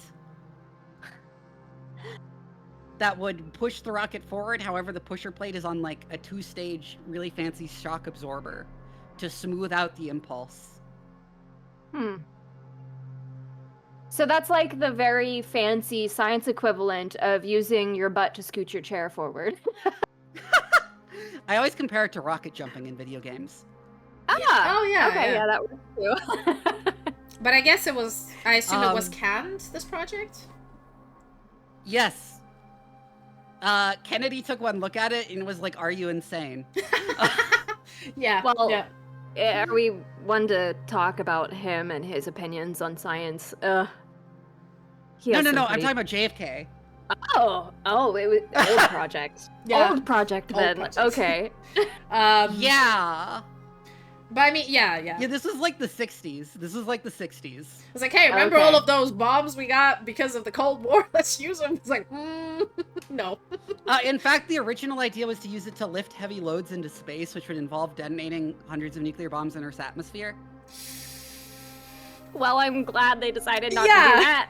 I think, because wasn't it like, is it true? And again, this is probably hearsay, I'm sorry, but is it true that nobody really understood that well proper like radioactivity sickness until Chernobyl meltdown? Like, if you have that much radioactivity hitting you, what would happen to your body? Partially, yes. Yeah. We first started learning about with the Manhattan Project, actually, and the fallout in Hiroshima and Nagasaki. Yeah. We learned a lot more about it during Chernobyl. Yeah, I think it's like more of like back in, I guess, the 60s, they just had the... Oh, God! Hiroshima. There was a huge scandal over the U.S. government harvesting samples from workers on the Manhattan Project who died of radiation without their family's consent or knowledge. Sounds about right. In order to study the effect of radiation on the human body. Sounds about right. Yeah. Science has a really bad habit of harvesting samples from people without consent. Oh, yeah.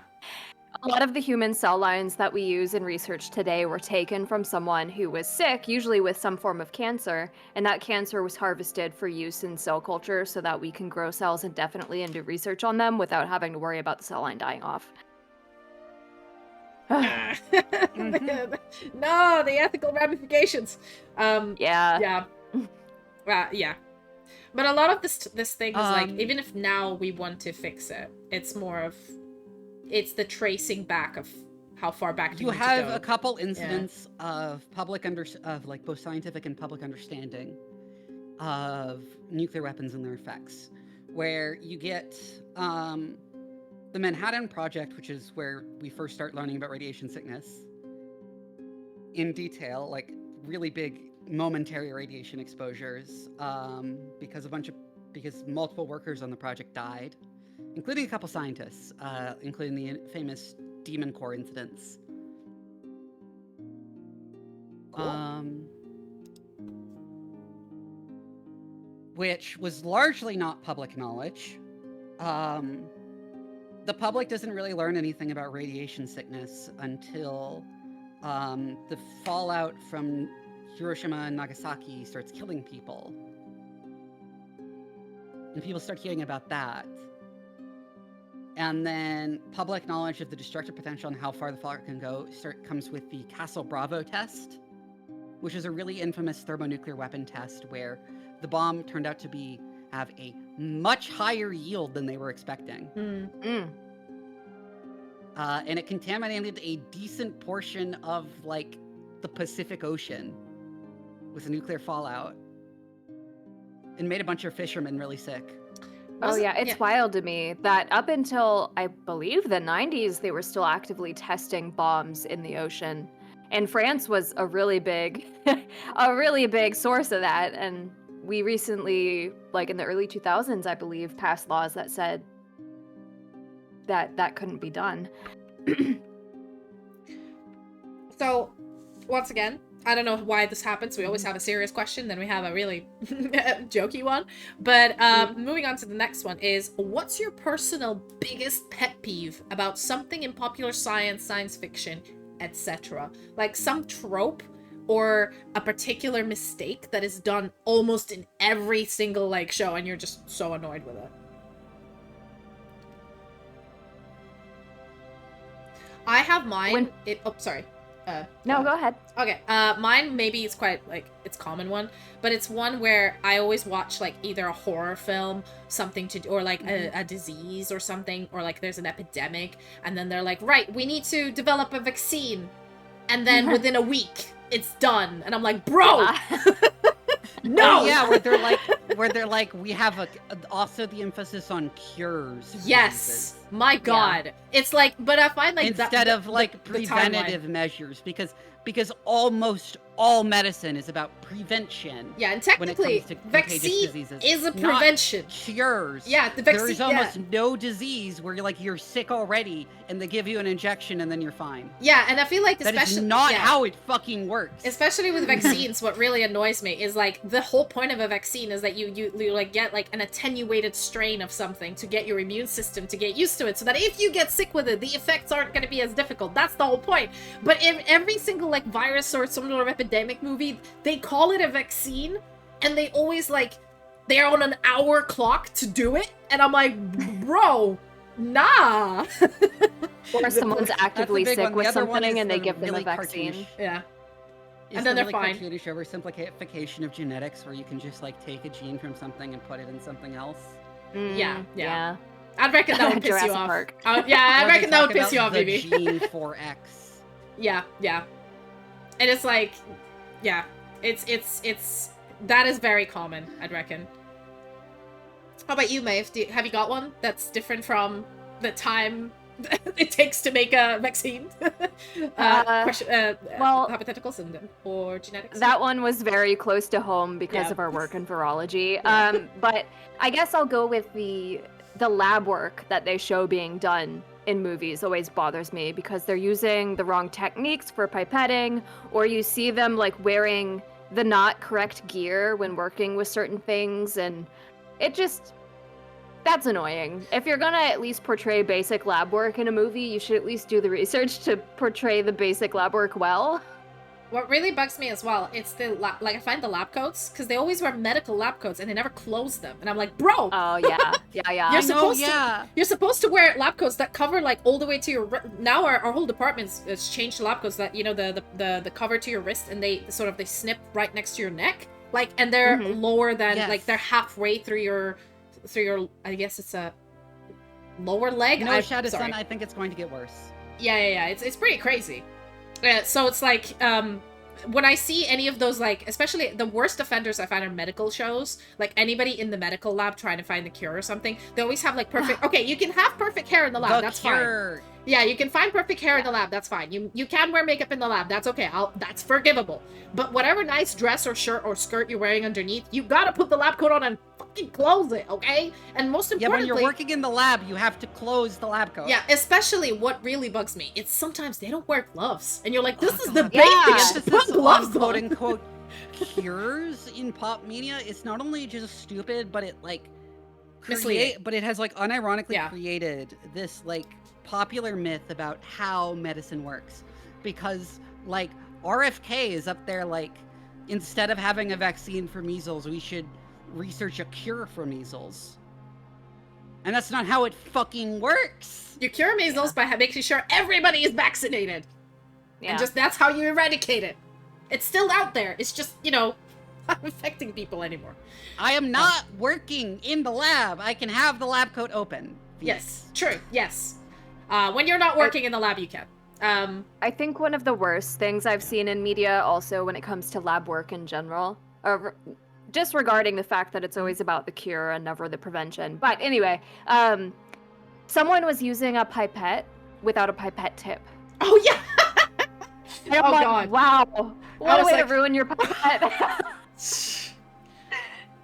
Oh my god. Yeah, yeah, it's true. Or like somebody. I have broken so many pipettes. What do you Really? do with them? Drop Because them I'm in really the- absent-minded. Ah, I'm really I see. absent-minded, and like if you tilt it too much. Mm. Oh yeah, And liquid liquid gets goes up in in. it. Mhm. I kind of just shove a bunch of ethanol in there and then just like fake pipette it without a tip on a towel and be like, yeah, good enough. But no, we Well, get now the yeah, we get them serviced now every year. them so you it's can fine. autoclave, so it's not Yeah. as much of an issue anymore. Yeah. Yeah, we mostly we just have them serviced every year, and we're like, whoever's servicing this better have a hazmat suit. Like this thing has been through some life. But yeah, I'll move to a more sci-fi question. It asks, is resonance cascade a real term or just some sci-fi technobabble? I have no idea what this is. Do you guys? I don't know what that is Technobabble. either. It's Half-Life. It's Ah, technobabble. I see. Technobabble. Okay, there we go. Short question. It's been answered. All right, we have literally 4 questions left. Amazing. Amazing. From that's from chat. I mean, we can keep yapping if we want. It's up to us.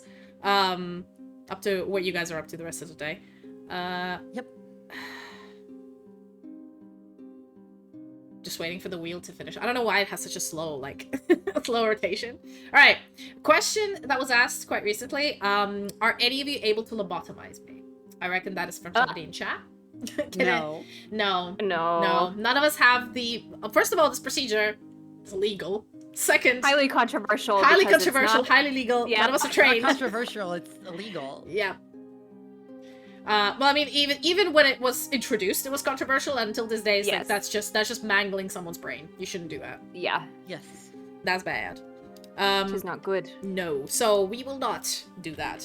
All right. 3 questions left. These are less unserious. Okay.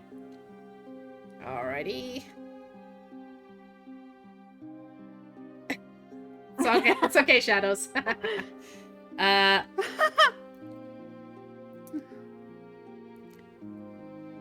Oh, yeah. He keeps asking me to lobotomize him. Yeah, it's apparently it's a kink. I don't know. What is the dumbest prank anyone in your experience has pulled in or outside of the lab? Ah, yes. Between ours and a collaborating lab, we have someone who works in both. And whenever they go back and forth between the labs, they take something from one lab and put it in ours, and then they remove something from our lab and go put it in theirs. That is diabolical. Yeah. In the last lab I worked in, I didn't have anyone actually pulling any pranks that weren't just normal workplace pranks because you don't mess with people's research. Yeah. I mean, that's Yeah. yeah. You do. That I agree. Like I already mentioned this story about the Buddha thing, but that's more like personal bullying. That wasn't a prank. It's more of a like we have this rule like if it's experiments, you never mess with it. But if somebody said something funny, you can and you will like you have the obligation to make fun of them for years. And you may create. Yeah, you do not mess with the equipment. You do No. not mess with people's experiments. No, no, no. That is like, if you screw something up, you can be held legally liable to the tune of hundreds of thousands of dollars. Oh, wow. I'm not sure. Depending on what it is. Yeah, I'm not sure if that's the case in our labs, but it's just like you just don't like. I've never seen anyone or heard of anyone doing a prank like that. But having like a bunch of random Buddha pictures printed out and then glued like on the underside of a drawer somewhere, or right above my pipette rack, and I just never saw it for months, and then until I saw it and I took it off, and I'm like, God damn it. That's fine. Like that's harmless. It's just Yeah, a picture, that. and they were like, It's just normal workplace. yeah, there were pranks. literally bets in the office going for how long I'm not gonna notice something. And like the more There are obvious, no fun scientist pranks because you do not mess with science. Because you do not mess Exactly, with yeah, other people's yeah, science. yeah. Period. Yeah. If it affects research, it's not really something and like you moving fuck around something with. from It is- lab to You lab. will be fired and you will be Yeah. sued. The moving something from lab to lab, I feel like sometimes this has been done. Like we always had that milk powder for our Western plots in this one fume hood, okay? We always had it there, okay? And then I'm about to make my antibody and I can't find the milk. And I'm having a panic attack. And I'm like, yo, where's the milk? And I've asked everybody and apparently it has been moved to a different fume hood in a different lab. And I'm like, don't fucking do this. It's always been here. Do you know how big the lab is? Do you know how long it's gonna take me to go find a reagent if it's been moved? Leave it where it is. So that prank that you just mentioned, Maeve, that's diabolical to me. That's a nightmare. Like, I would wake up in cold sweat. The things he's moving is more harmless. It's more personal stuff that we've collected on our lab benches that don't impact research at all. And so he'll take it and he'll move it, and it's a scavenger hunt to go find that little test tube that we painted to look a certain way or whatever have you. Yeah. No, the worst part is when somebody uses my pipettes and doesn't, like, I don't mind, just put them back, and they don't put them back, and I'm like, then scouring the lab for my pipette, and then when I find it on someone's bench, oh, I have a row, and they're like, oh, I was gonna bring it back, and I'm like, Do you reset your pipettes when you're done using them? Nah. Oh, you. I have my own, listen, I have my own pipettes, I'm okay with the chaos that I live in, nobody else is supposed to use them. I had an undergraduate that reset them, and I was like, wow, okay. Cool. Good for you. When you use your tip box, do you like pull them in a line in an orderly fashion, or you just wantonly grab out of the box? No, I'm not. Okay, I may be messy, but I'm not a psychopath. I go line by line. Okay. My boss grabs random pipette tips. Your boss sounds like a psychopath. Oh my I'm God. sorry. Doesn't drink milk. Doesn't do pipettes right. What is going on? I know. I'm scared for you, Maeve. I'm scared.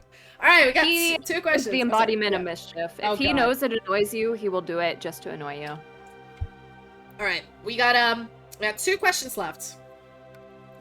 2 questions. Amazing. Oh. Something like that. Oh well. I don't know what's going on. Like literally in the background of my. I don't have like a streaming room. My desk is in the kitchen/living room. So. There's a lot of background stuff happening all the time. Right. By the way, if I've been quiet recently, it's because I've been feeling weirdly sick for a bit. Oh no, I'm so sorry. Like, because I didn't eat lunch. Aw. Well, if you need to get up and get some food, that's perfectly fine. We can take a long break, or we can wrap it up after these 2 questions. It's up to you, Vivi. Nah, it's fine. Okay. So the next question is, what is the funniest lab nickname you've heard or have been given?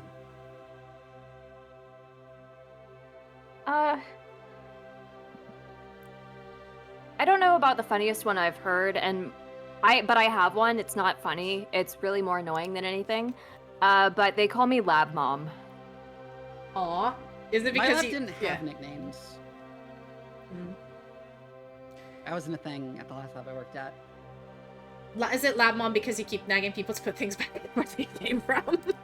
It's more so because people will come and be like, oh, I can't find this thing. And I'm like, did you check here? And they're like, yeah, I checked there. And then we walk over there together and I just like grab it. And they're like, that wasn't there. And so it's the same thing your mom does when she's like, did you check the fridge? And she goes to look for it and it's there where you just looked and it wasn't there. Yeah, it's like they go to a separate dimension and they pull it out and you're like, it wasn't there before, I swear. And she's like, no, I know, like, just blind. Almost everyone in real life compares me to a cat constantly. Yeah. Makes sense. I mean, you're VTubers. Which is cat. Yeah. Yeah, that's why I did a cat VTuber. I think I've heard a nickname to someone else, not me. But we have a girl named Sasha, okay? And she's even more clumsy than me. And so her nickname was Splasha. Because she would always spill things. To the point where Splasha. So for her Viver, we gifted her like a spill kit with her name engraved, like Splasha engraved on the entire thing. It was kind of like a love-hate relationship with that nickname, but you know. Someone named Monster Mouth. Oh, cool. Oh, amazing. I was about to say, wow, what is happening? Sorry. What is that? That's my drow mode. So it's a recolor, and it's kind of like a dark recolor of my model. So apologies, we're in drow mode now. We're in the Underdark. Amazing. Yeah, so there we go. Thanks, Gavin. Thanks for that. So this is something you can do like in VTube Studio. Apparently you can like change lighting for different parts of your model. So like your eyes can stay glowing and stuff. I don't know if it did it for all of you. I'm sorry, but hey, it'll be gone in a few minutes. Oh, okay, great. It did it for me, so you guys are all like in the spooky Underdark mode. Cool. So, I guess that is the nicknames. And the last question from chat that we've collected over the last 3 hours. Holy shit. This does not feel like 3 hours, I'm not gonna say. Yeah. I guess yapping, you can just keep going. What's the one device in your labs you hate the most? Maybe because it's annoying to use or too much work. The printer? You have a printer in the lab, not in the office? Well, the offices are kind of where, like, the last place I worked, the offices were attached to the labs and integrated. Do you like? They weren't really separate buildings. I mean, our building is all about like we need to get a grant. We need to get a certain green certification for the lab and the building. Otherwise, we don't get a grant. So we're like. We haven't printed anything in the last 5 years. Everything is digital. We don't even use notebooks anymore. We use like iPads. And our lab work is all on digital. Like, so that's why I'm like, oh, I haven't heard about a printer in a long time. We still have it, but we don't we very rarely use it. Wow, that is a gorgeous routine. Sorry. Yeah, well, I'm trying to. Oh my god. There we go. Here we go. What is happening? I was trying to find my outfit. I see. Oh my god. That's a cute outfit. I only have the Thanks. one. I'm proper dwarf now. let's just say I'm on a budget, yo. Right. What was I talking about? Yes. Equipment that's annoying to use. Trying to think. The cell milker. Excuse me? What's a cell milker? What? Hold on. What? The cell milker. Yeah, that's just a fancy, well, not even fancy. That's the nickname we have for our cell homogenizer. I see. Because you have to milk it back and forth between the little yes. So space. like cows udders. I see. So honestly, this title of this episode for me is gonna be Bisexual Fish and Cell Milker. Just no context. No context. The best title. Let's go. To put it into perspective, it's this small little metal contraption that you force fluid through, but the way you force fluid through it is by using 2 syringes. So you have one hand on each syringe, and you're pressing the plungers of the syringe down back and forth between the little metal bit that they're attached to, so it looks like you're milking a cow. So we call it the cell milker. I think, I've used a similar, device to, try to shear bacterial flagella, so without breaking the bacteria, just to cut them off. I think I can visualize what you mean. Yeah. I'm still thinking. I mean, all of our equipment is really annoying to use, and you get just learn how to do that. But I guess it's the French press. You guys know what a French press is? Like for coffee? No.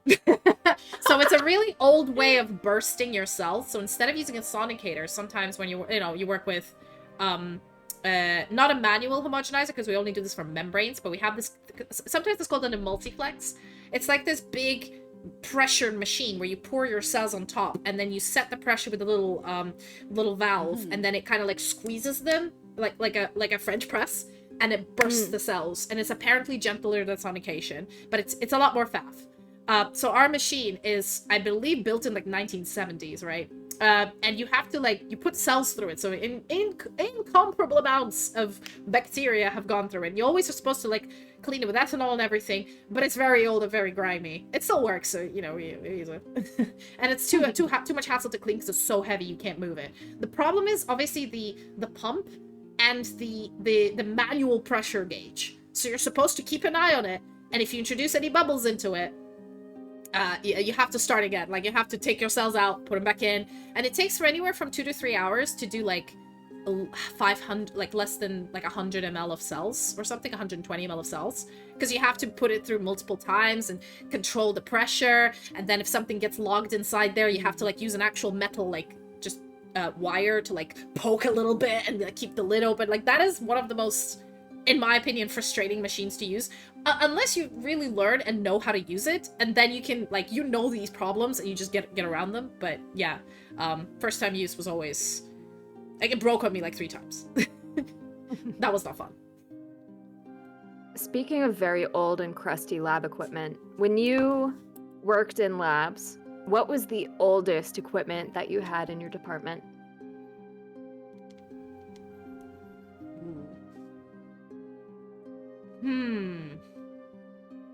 We have an ultracentrifuge in our department from the 80s.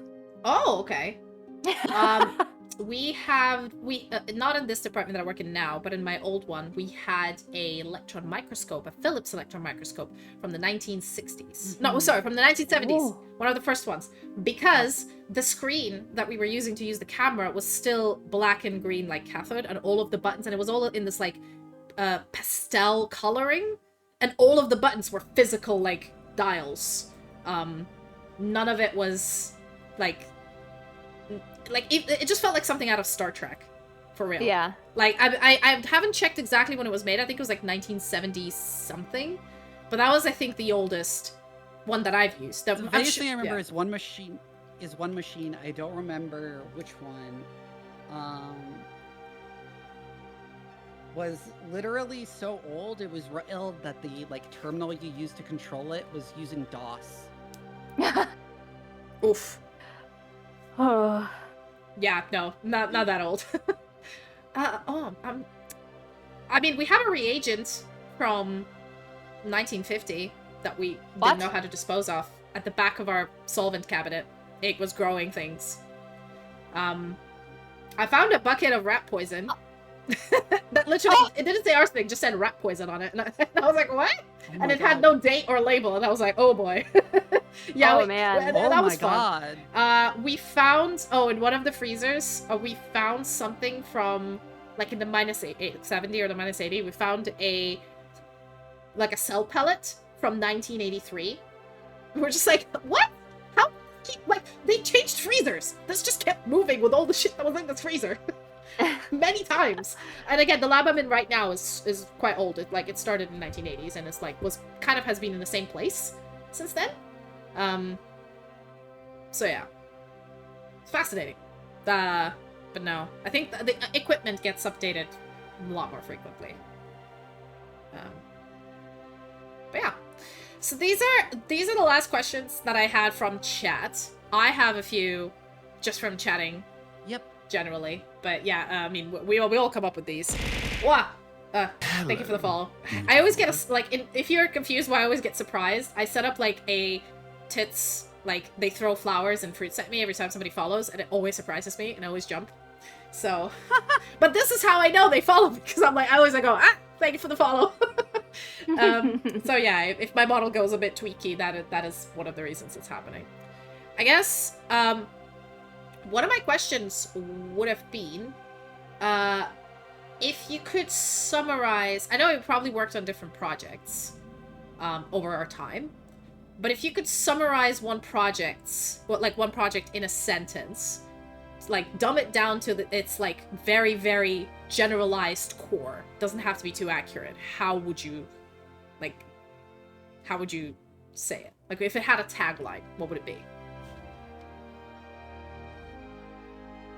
The simplest way I can summarize the research I'm currently doing is how does this silly mosquito virus change human cells? What was that? To the question or to what I said? That's what you said. How does the silly little mosquito virus change human cells? That's Which is understandable, yeah. That's pretty cool. Very short way of saying how does dengue virus remodel the host cell during infection? Basically, not unscience speak your research.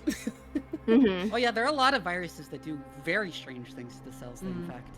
Yep. So I think mine at the moment would be, how do bacteria have sex? Type mine 4. at the moment is I am unemployed. No, it's not at the moment. It's like any project you've worked on before. How would you summarize it in as we just said, like a tagline? Something that unfortunately would be on like the news. If somebody read your research and understood it, and then they use the tagline, you're like, nope, that is grossly detailing what I'm doing, but here we are. How does the emphasis on study of human viruses specifically bias our understanding of viruses as a whole? Okay. Cool. So, really dumbed down way of saying that is, we're so focused on ourselves. That's such a small way of looking at the world. Yes. Yeah, there you go.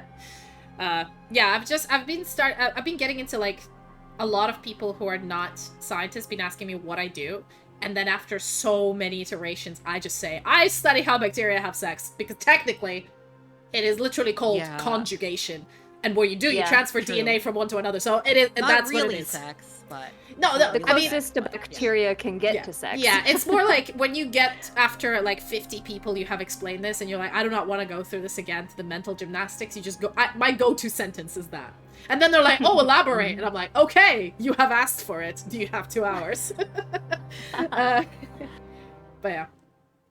Yeah. It's very true. Alright, do any of you have any questions that are burning up in your mind, or any in the chat? Free for all, no spins, because we're out of questions. Cloud has asked, I think, at least 10 or 12. I kept seeing Cloud asking questions, so kudos. Gavin just asked a question. Oh, there we go. Any consensus on if viruses are considered alive or not? The current scientific consensus is that viruses are not alive. Yes, which is a very simple answer that elides the actual complexity of discussing viruses. Correct. So the thing about viruses is, whether they're alive or dead, is that presumes a very binary understanding of alive or dead, which we have traditionally used, which is not necessarily an accurate description of biophysical processes. Wasn't it like if it respires, or like if it creates its own energy, it's alive or something? Homeostasis. There's 3 criteria, yeah. Reproduction and something else, I think. The thing about viruses is that the more we learn about them, the less clearly separate from other life forms on this planet they appear to be.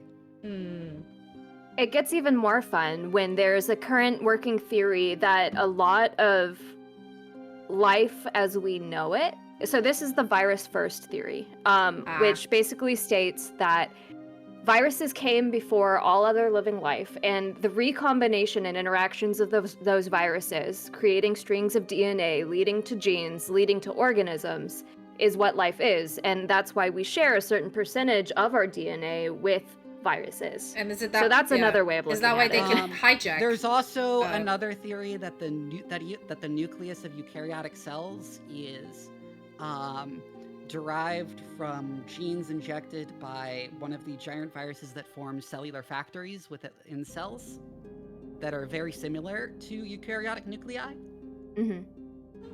Like and speaking of gyruses, there's a lot of gyruses that perform a lot of gyruses, which by the way just means giant virus, do a lot of things we would normally associate with bacteria. Like some of them can move on their own and stuff. But I think the current consensus, granted, there's a lot of discussion about this and it's very nuanced, but the current consensus excludes viruses from living organisms because they can't replicate their own DNA for growth. And there also appears to be a group of viruses which may be evolved from archaea. Oh. That That's just fun. became extensively, that were parasitic archaeans that extensively simplified themselves. And at that point, you have to debate, like, did this living thing evolve into a non-living thing? Yeah. I guess the best answer we don't know is that while the question implies a binary answer, nature isn't binary. Correct. If more people just accepted that fact, we would not be here. Ah, man.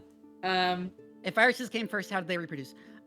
So the emphasis is that before the proliferation of more complicated life, Earth's oceans would have been full of random organic molecules that now, if they were to form spontaneously, would be immediately eaten by something else. The short So you answer might is have something like a biochemical virus reactions. that assembles copies of itself out of just random ambient organic molecules, like amino acids and nucleic acids that are just floating around. After the evolution of lipid membranes, things kind of changed from there. But before lipid membranes become a very big proponent of what we know as life, a lot of these interactions happened biochemically. So it was factors like hydrogen bonding and sulfide bonding and all sorts of static electromagnet interactions that brought molecules close to each other would lead to things like replication. But now stuff like that can't happen because of things like RNases or different enzymes that degrade those small molecules out in the wild, or out in the environment, I guess I should say. Yeah, before life and in the early days of life, Earth's ocean would have just been a soup of random organics. Yep. So very simple early proto-life would have had a lot of things to assemble copies of itself out of without having to do much complex work. And it was only with competition with other life that caused it to become more complex and do more stuff itself, like synthesize complex molecules. Yes. An infinite war of things trying to outcompete each other, and in doing so, creating new weaponry to destroy another thing, and that thing having to react by creating a defense. Also, even if it wasn't eaten by something, it would likely be destroyed by ambient oxygen. Remember, this early on, there wasn't any oxygen in Earth's atmosphere or its oceans. Ooh, okay. Can I talk about something real quick about early Earth? So at one point, there was a instance where trees and plant life evolved, but bacteria and fungi did not have the means of breaking it down once those plant organisms died. So the reason we have coal is because there was a time where plant life died and it got covered up with sediment, much in the way fossils would cover with sediment and become fossilized. When that happened to trees, they could either become petrified or they would form coal deposits. And we can't generate coal deposits anymore because bacteria every and coal break it deposit down. was formed during that era. Crazy. Yeah. Yep. So we're also running out of coal on top of running out of petroleum. Well, petroleum has been continuously formed, but coal, no. It dates back to that very specific era. Oh, really? Petroleum? How is modern and in petroleum fact, that substantially reduced the amount of carbon dioxide in Earth's atmosphere. Yes, carbon sequestration. Because the sheer amount of carbon that was buried. It caused the Ice Age. Oh yeah, I read that somewhere. So wait, the question was how it caused an ice age. How does modern petroleum? How does mean modern most petroleum recent ice age. happen? Like you mentioned that it's still being made.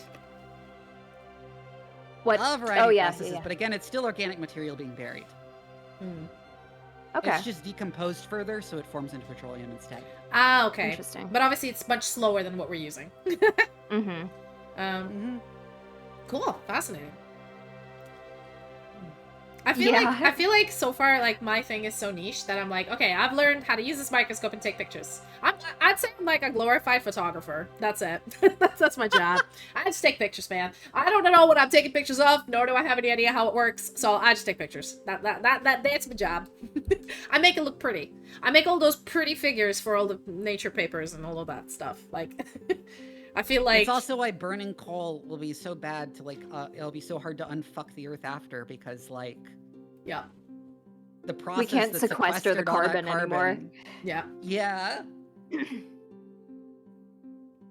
But I mean, a lot of people are working a lot of like in my university. I don't know what the projects are going anymore, but like there was a whole department of plant and was it plant and animal sciences or something?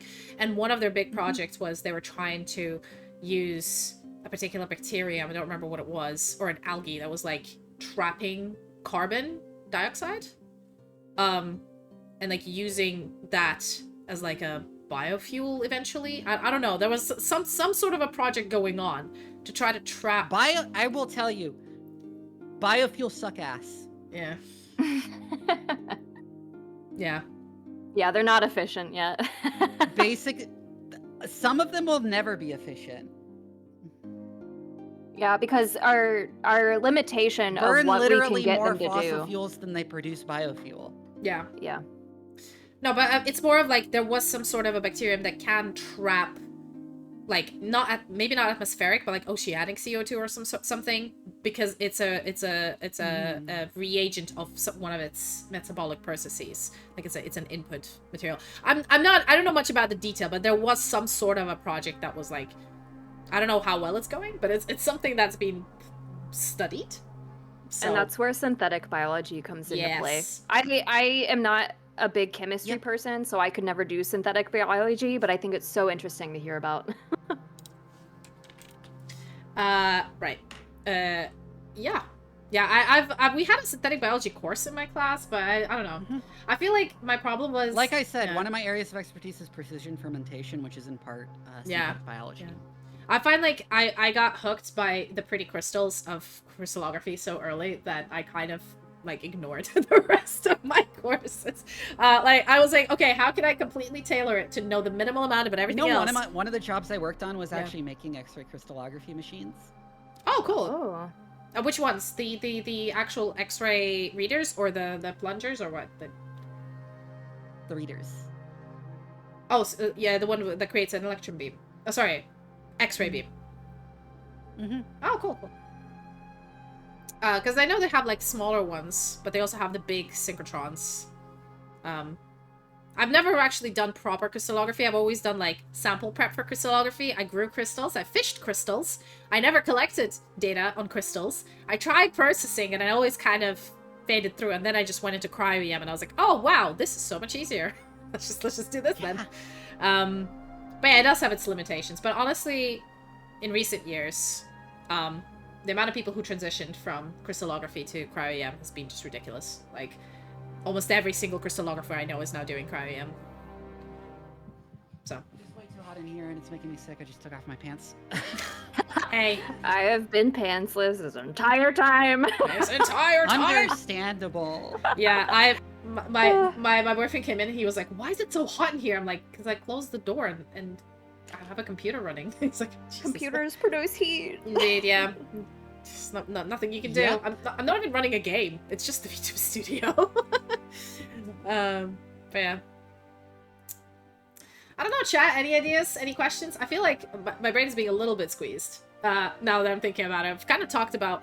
I like to talk more about like vibes and the just being a scientist as a lifestyle, because I feel like it is a lifestyle. It's I don't know. For me, it is. I find like the reason why I'm so scared of maybe trying to go do another job or a different job is because I'm so used to being a scientist or like an academic that like I don't know if I can survive in a different environment. I'm like, my body has evolved at this point and my brain and my work style. So I'm like, if I now switch and do, I don't know, a 9-to-5 office job, I don't know. Not in a way like, oh, it'll be too easy for me or whatever. It's more like, I don't know if I can do it. I don't know, like, I might, my sleep schedule or like, how will I be able to do this job? I don't know if any of you feel a similar dissociation. I think my biggest thing about switching careers away from science is that it's a pride thing. I put a lot of work into getting my degrees that I want to use them. True. Same. True. I just always have like on the back of my head, like, well, if I don't find a job in science by this time, I gotta do some sort of a job to earn money, otherwise I starve. So yeah, I've always been like, well, if I don't, because I feel like maybe it's my inferiority complex speaking, but I always assume that at some point I'm just not gonna cut it in science. You know what I mean? Like, the whole like whatever research I do at some point, like at least in academia, it inevitably leads. Like, I love postdocing. This is great. You have a very like your PI thinks up of cool ideas and gives you a general direction of where to go, and then tells you go, and you're like, great. I don't have to think up of the general direction. I'm just being let to play around in the lab to do fun shit to answer a question that's posed by someone else to me, you know? And I don't have to worry about funding, I don't have to worry about writing grants, I don't have to worry about competing with other labs. All I have to do is just do my job, and that all of that is my boss worries about it. But unfortunately, there is, at least in the UK, there's like I guess like in a supermodel, there's a time limit of 7 years or 8 years of postdocing. If you do more than that, like, it's so much harder to find another postdoc job, because they're just like, they ask you, like, why haven't you become group leader yet? And you're like, well, I don't want to. And they're like, okay, you want to stay at the same salary threshold and do this? You're like, yeah, I love playing in the lab. And at this point, like, it is this anxiety, at least for me, of being a group leader is not the type of work I want to do, but it's an inevitable, like, the only career progression in a way that has been always taught. I don't know, what's your opinion on that? Because I know in the US it's a bit different. In the US, they have career bench science positions. You can obviously, of course, once you finish your postdoc, go on to be a group leader and run your own lab as a PI. But if you don't want to be a PI, you can be a career bench scientist and still have promotability and work up a ladder. Yeah, that's something that's actually really missing from the UK science sphere, which, it's kind of like, we call them here permadoc, like it's a permanent postdoc. So I do know some people who have been postdocs for 10, 11 years, but the problem is your salary gets capped. So you can't, it never goes up. And there is no other, like, the only other promotion is lecturer or PI. So... Yeah. In the US, if you stay academic, your salary will get capped because you'll never earn more than your PI, and your PI's limit is capped based on the university and what, But if you go industry in the US, as long as you keep performing well, you'll keep getting those bonuses and those raises and promoting up, and so there's a lot of opportunity in industry. Is by far the best option for your financial and mental well-being. Yeah. I find though I had to leave industry because I got written up over a pen, and I was like, oh no. So I left and went back to academia. But that's just a personal preference. I have issues with authority, so what, you've written the fact up that I got a pen? Like, did you use the wrong pen? Did you take the pen you weren't supposed to take? Or what? What do you mean? Okay, protocol.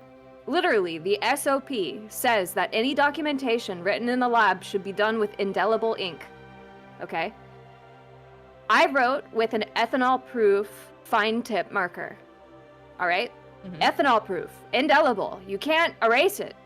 It's also a marker. You can't erase it. It's not a pencil. So I used it. Mm-hmm. And they found that paperwork, and they're like, you can't do this. You need to write with a black ballpoint pen. And I was like...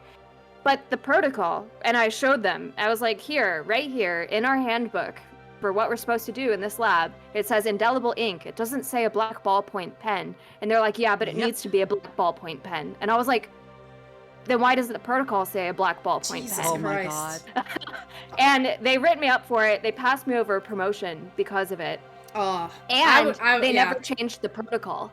Fuck. They never updated the protocol. And I was like, wow. All right, I'm out. I'm gone. No, I would be out as well. Like, if they write you up for that, like, anything more serious happens, it's crazy. No. Yeah. That sounds like when management wants you to leave, but they, like, don't want to fire you. It was 3 people all applying for the same promotion opportunity, and they needed a way to read people down, right? Mm-hmm. But that's just bullshit. Especially if they had someone they personally wanted to take the promotion. So... I left. Wow. Wasn't my vibe. Yeah. Which is like, it's my experience that usually when you get like written up for tiny things like that, it's personal. Yeah. Yeah, I don't know. I still feel like I did my closest like experience to companies. I did an internship at a pharma company when I was doing a lot of like biophysical assays.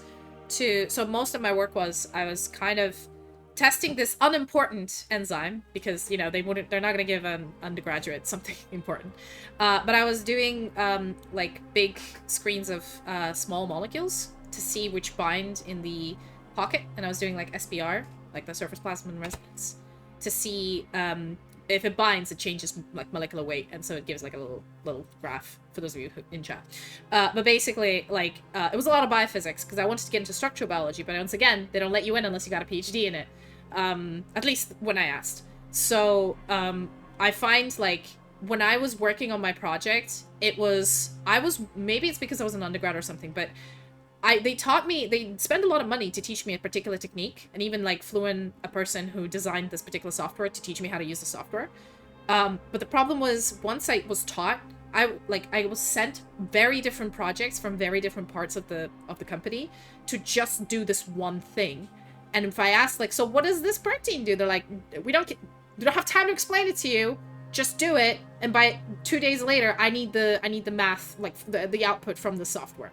And I'm like, okay, I did it. And I don't know, I felt very soulless when I was doing that. And I was just like, I'm not like, I don't feel like I'm doing science. I feel like I've been taught to do this one particular task. I'm skilled work, and I'm just sitting here digesting these things. And I don't know what the results are. I'm just sending them back, so I don't really analyze anything.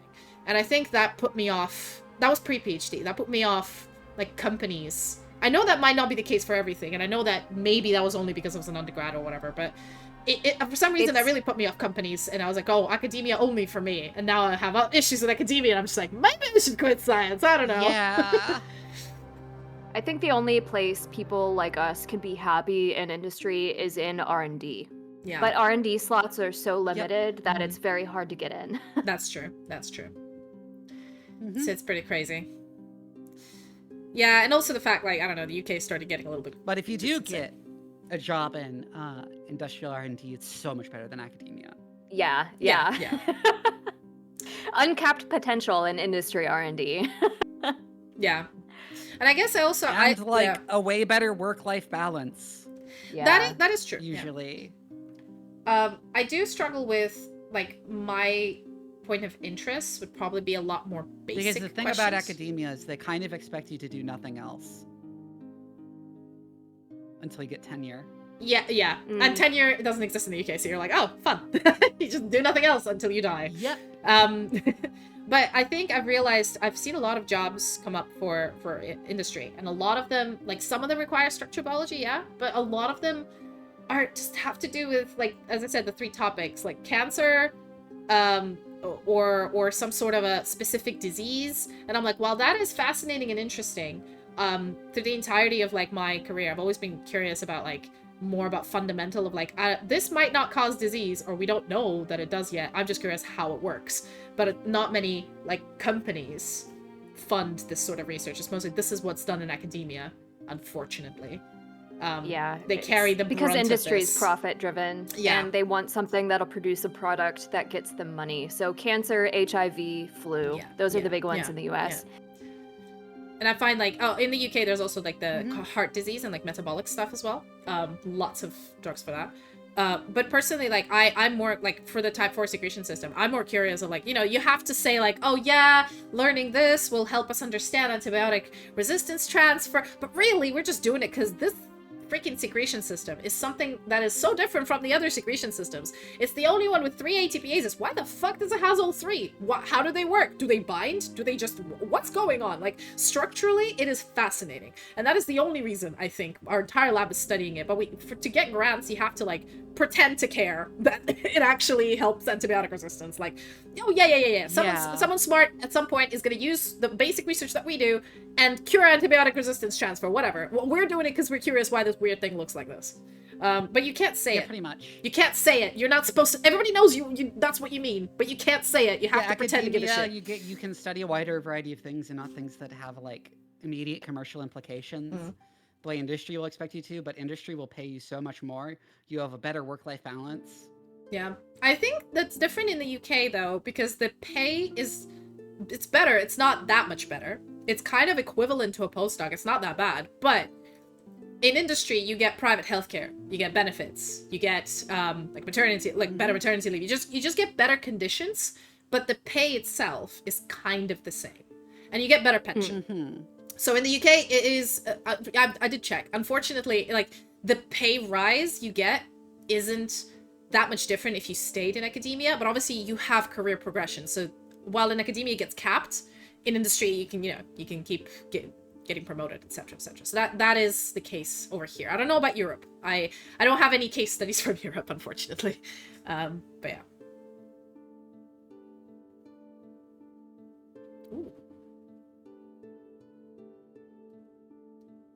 Gaspang writing something about games. Oh. Oh my goodness! You just flew off the screen. Yeah, I got Oh, your neck is breaking. What is happening? I got yeeted. What? I'm sorry. I got yeeted. I have a yeet redeem where somebody just yeets me. Sylfania flew off the screen, and then Vivi, your neck was like doing some exorcist breaking, and I'm just like, oh. Oh, wild. This is what happens when you have mix it up redeems in your VTube studio and you're doing a collab stream. This is just chaos, unbridled chaos that's happening. Amazing. All right, what are we all thinking? Are we thinking? I feel like the energy is peaking just a little bit. Should we just wrap this up here, or do we have any like final I feel like questions? it, because like again, I'm feeling like Yeah, I'm feeling like we've done all the questions from chat. We had a bunch of chats ourselves. If we want, like, once again, chat, final chance for one last question, or if any of us have one last point of discussion we can talk about, and then we'll probably wrap this up, I think. So... Oh, Gavin's saying something. But yeah. So, I think... I like Shadison's question, which is, are any of you worried about the possibility that we will run out of new medicines to discover? New medicines or compounds to discover and commercial drug research will fall apart. No, I don't think so. So the thing is, there are like several orders of complexity we have to potentially explore when it comes to biomolecules and tailored medicines that we have not touched yet because of the primitiveness of our chemical manufacturing techniques.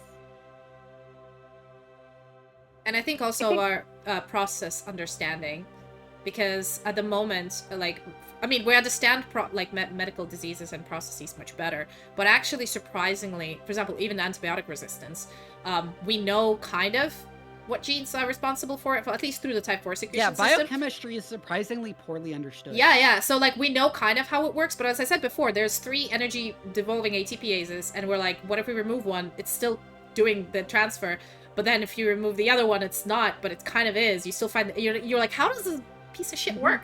And so even like the basic science isn't really done properly yet. So I always say the arrogance of thinking you can create a drug that controls the system while you don't understand how the system works, eventually we'll and get... this is why drug discovery is so trial and error. Yeah, that's what I mean. So because we ultimately don't understand it very well. Yeah, I feel like once the basic science in a particular topic gets far enough that you at least comprehend the process, there could be a method like modern drugs, at least for antibiotics. Again, I don't know about the other ones. Like there's certain like areas of bacteria that they target. Like there's certain, like, they say groups of antibiotics because they have a method of acting. But what I mean is we'll never run out of new medicines, because as we understand more about fundamental bacterial biology and like their processes, I will say, we will get new types of antibiotics that act modern medicine is incredibly primitive compared to what is possible. Yes. Yeah. I think our biggest problem right now is that bacteria evolve, well, in terms of antibiotic resistance, bacteria evolve so quickly that we can't... Our ability to create new antibiotics to match how quickly they evolve is very quickly a gap that's closing. But to be fair, as a person who works deeply in this field, I've recently heard about some fun research that people are trying to, instead of creating antibiotics, instead of creating antibiotics to target bacteria that are now resistant to other ones, there is studies using CRISPR or using other techniques to try to make bacteria that are already resistant to like penicillin to become unresistant to the penicillin through delivery of like because we understand where the resistance cassette is, of like trying to removing that in already existing bacterial colonies. It's still like early research, but I've been to a conference where there's a lot of people who are exploring this avenue of like resensitizing bacteria to already existing antibiotics. And that's through mechanisms like using a bacteriophage to deliver a payload, right? With like either that or some sort of a CRISPR, especially when they're in a like a biofilm, or using a secretion system. Statistic of engineering bacteria and releasing it into the population. Yeah, it's not even that. Some people, like, of course, like I work in the type 4 secretion system, so some people are trying to use the type 4 secretion system, the machinery that already exists, to like, as you mentioned, to introduce that one cell that spreads the sensitivity to the antibiotics again. But I think this is all at the moment still in like, this is something we're trying kind of phase. It's not being properly attempted, but it's, as I said, it's like, it's thinking differently from how we used to think of creating drugs. Is how we can And it's get when I around note it. about how complex biochemistry is and how we understand it very poorly is the parts of it you learned in school are like the parts of it we have a good understanding of, and very much allied how much when we get down to it, when we discuss biochemical processes that happen, how much we do like very well described step, and then something mysterious happens, very well described step. Yeah, very, very often that's the case. And you're like, and the reason why is because most of the time we don't have the correct equipment or the ability to design and this is with some very yeah. fundamental processes. Yeah. Like when we get to the part photosynthesis where it breaks down water, we don't know what the fuck it's doing. We don't know how that shit works. It just does. What's the black box in this diagram? Oh, we don't know. Nitrogen fixation too. We don't know how that works. Yeah. So I feel like, but this is why I'm such a proponent of basic science, but unfortunately academia gets underfunded. And then that is what, like, if you underfund academia, that's what causes that, like, it's like shooting yourself in the foot for companies and countries, because you will run out of basic research. Like you say that like we might run out of things to discover, as if we are like advanced in our understanding of biochemistry and medicine, when again I must stress they are incredibly primitive. Yeah, they'll look back in 100 years and go, wow, what were these Neanderthals doing? Yeah, a couple centuries from now people will look at modern medicine the way we look at alchemy. Yeah, I mean, or like the way we look at them using a literal saw to hack someone's leg off without any sort of sterilization. Yeah. I mean, that's already happening, at least. I mentioned before my parents are surgeons, and through my mom's career from the beginning of the late 80s right up until now, she's retired now, but basically she had to learn before how to do open surgery on, like, she's a urologist, so on kidneys and stuff. Now, ever since like the laparoscopy, which is like, I believe for those of you in chat who don't know, you like cut a little cut instead of opening your entire belly, and then you shove a camera and a little mechanical arm in there to do your surgery, and through that you do it, creating less damage to the body rather than just, you know, gutting the person. That completely, in her time, revolutionized the way they do medicine. So even like these small things has happened in a lifetime that if you think 200 or 300 years in the future, I have no freaking idea what could be possible. Like, sci-fi, that's why, like, sci-fi is so interesting, because technically you can, like, it has to be based in the science that exists now, but also I find it's a little bit more loose, because, like, some avenues can be, like, I've heard, and I know, sorry, I'm rambling, but I heard that there's a weird thing, like, Star Trek, they're the first ones, like, first sci-fi that I'm aware of who had, like, iPads as a thing. And then later on when the iPads came out, it's like, we just made it happen. Of course, it's slightly different, but I find Star Trek was, like, the first sci-fi series that had the concept of iPads and, like, virtual You know, it's call or funny something. because, like, the iPad is just a PDA except marketed differently. Yeah, basically. And PDAs were, like, a thing for, like, well over a decade before then, and were featured in a lot of media, and were never adopted just because they were never marketed right. And Apple was just like, let's just call it an iPad instead and market it differently. Now it's one of the most used sort of pieces of tech for the various things. But yeah, I think this is a great place to sort of wrap this up. This was a really fun discussion. I enjoyed myself With our a lot. discussion about how little we actually understand about biochemistry. That's science, though. That's what you do. You talk, you talk, and by the end of it, we still don't know shit. Okay, let's go home now. Again, if you meet a scientist who claims they know it all or that they're the expert about something, take whatever they say with a grain of salt, because a real scientist goes, man, we don't know much. Yeah, I mean, it's okay to say... It depends on the field. A lot of physicists are really arrogant. Yeah. Because, especially when a lot of their, like, particular subfields, we actually do have, like, a very good understanding. I guess I should say the biological science. Yeah, I find Is that some better yeah. fire? It depends on but yeah, even then they should definitely be more drawing attention to the things they don't know, and it's Yeah, just arrogance I feel if like they aren't. to say Yeah. like It's yeah. very characteristic of physicists to have that kind of arrogance, though. I feel like biologists, instead of saying you're an expert in a field, you say, I am very familiar with this Yeah. field. That is how I always say it. I always say, I'm familiar with type 4 secretion systems. I'm familiar with cryo-EM. Even though some people are like, no, you're an expert. I'm like, I am not. I am familiar with it. And, you know, every time you say something, I always put a disclaimer like, not my research topic, but I heard somewhere, is this correct? Take it with a grain of salt. There we go. I think it's because there's so much, like, science misinformation in like, media now that, like, if you don't put this disclaimer on, I feel like some news, like, morning program is gonna take that sentence out of your mouth and it's gonna extrapolate it to crazy lengths, and you're like, that is not what I said.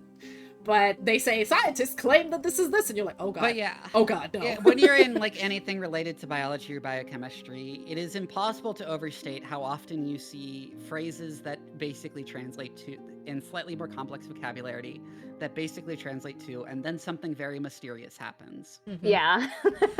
And we'll figure it out one day, but we don't know it now. Yeah. Yeah. I mean, I don't know about you guys, but in my undergrad, we've had this situation where somebody would like ask a question in a lecture, and they're like, we don't know yet. Maybe you will find out the answer. And the student would be like, oh god, no. Sounds like a good thesis project. Yeah, they're immediately like, good thesis project. Go find that out. We don't know. It's pretty crazy.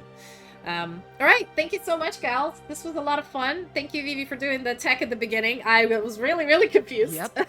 Yeah.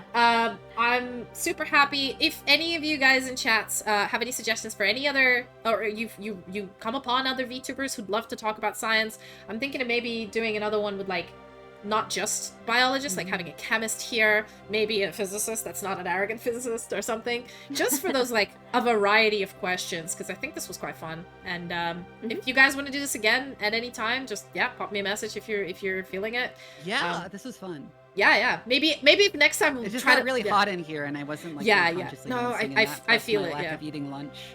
Maybe really I can try to structure it a little bit better for next time to have like less of a chaos, but the chaos is fun sometimes.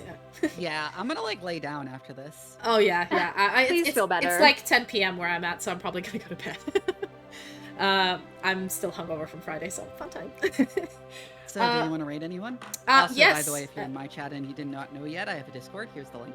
Lovely. Yes. I love new rate suggestions. So I'm okay rating whoever you guys want. If you have anybody you know, I'd like to follow new people. So, I usually ask chat if they know if anybody's streaming. But Yeah, my mod usually prepares about 10 minutes before I plan to end a list of people for me to rate out to. Oh, that's cool. Is that what mods do? I'm kidding. I don't know. Yeah. So, how does it work when you're kind of streaming together? Is it one person rates and everybody else just follows that, or everybody like? No, everyone needs to raid. I see. Okay. Yeah. Yeah. Just let me know who. Yeah. I'm fine following Vivi. Is it? Yeah, same. Is it Vivi or Vivi? Vivi. Vivi. Okay. I should have asked that way at the beginning. Wow. Yeah. We just kind of went with it. Oh man. You know what? Let's raid an archaeologist VTuber friend of mine. Hey, let's do that. Ooh. I love archaeology. His I name love is learning about it. Worston VT. I'll put Can it in you- Discord. Thank you. Thank you. Is that in Discord? Oh yeah.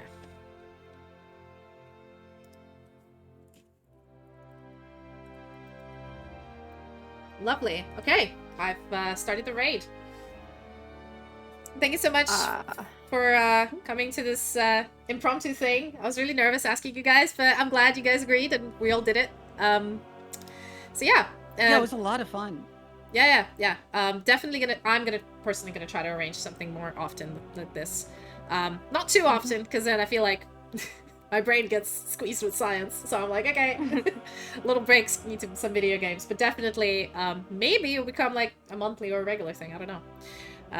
Maybe. Amazing. All right, guys. Do you want to call one to raid? Are we all ready to go, or? I'm ready. I'm same ready to go.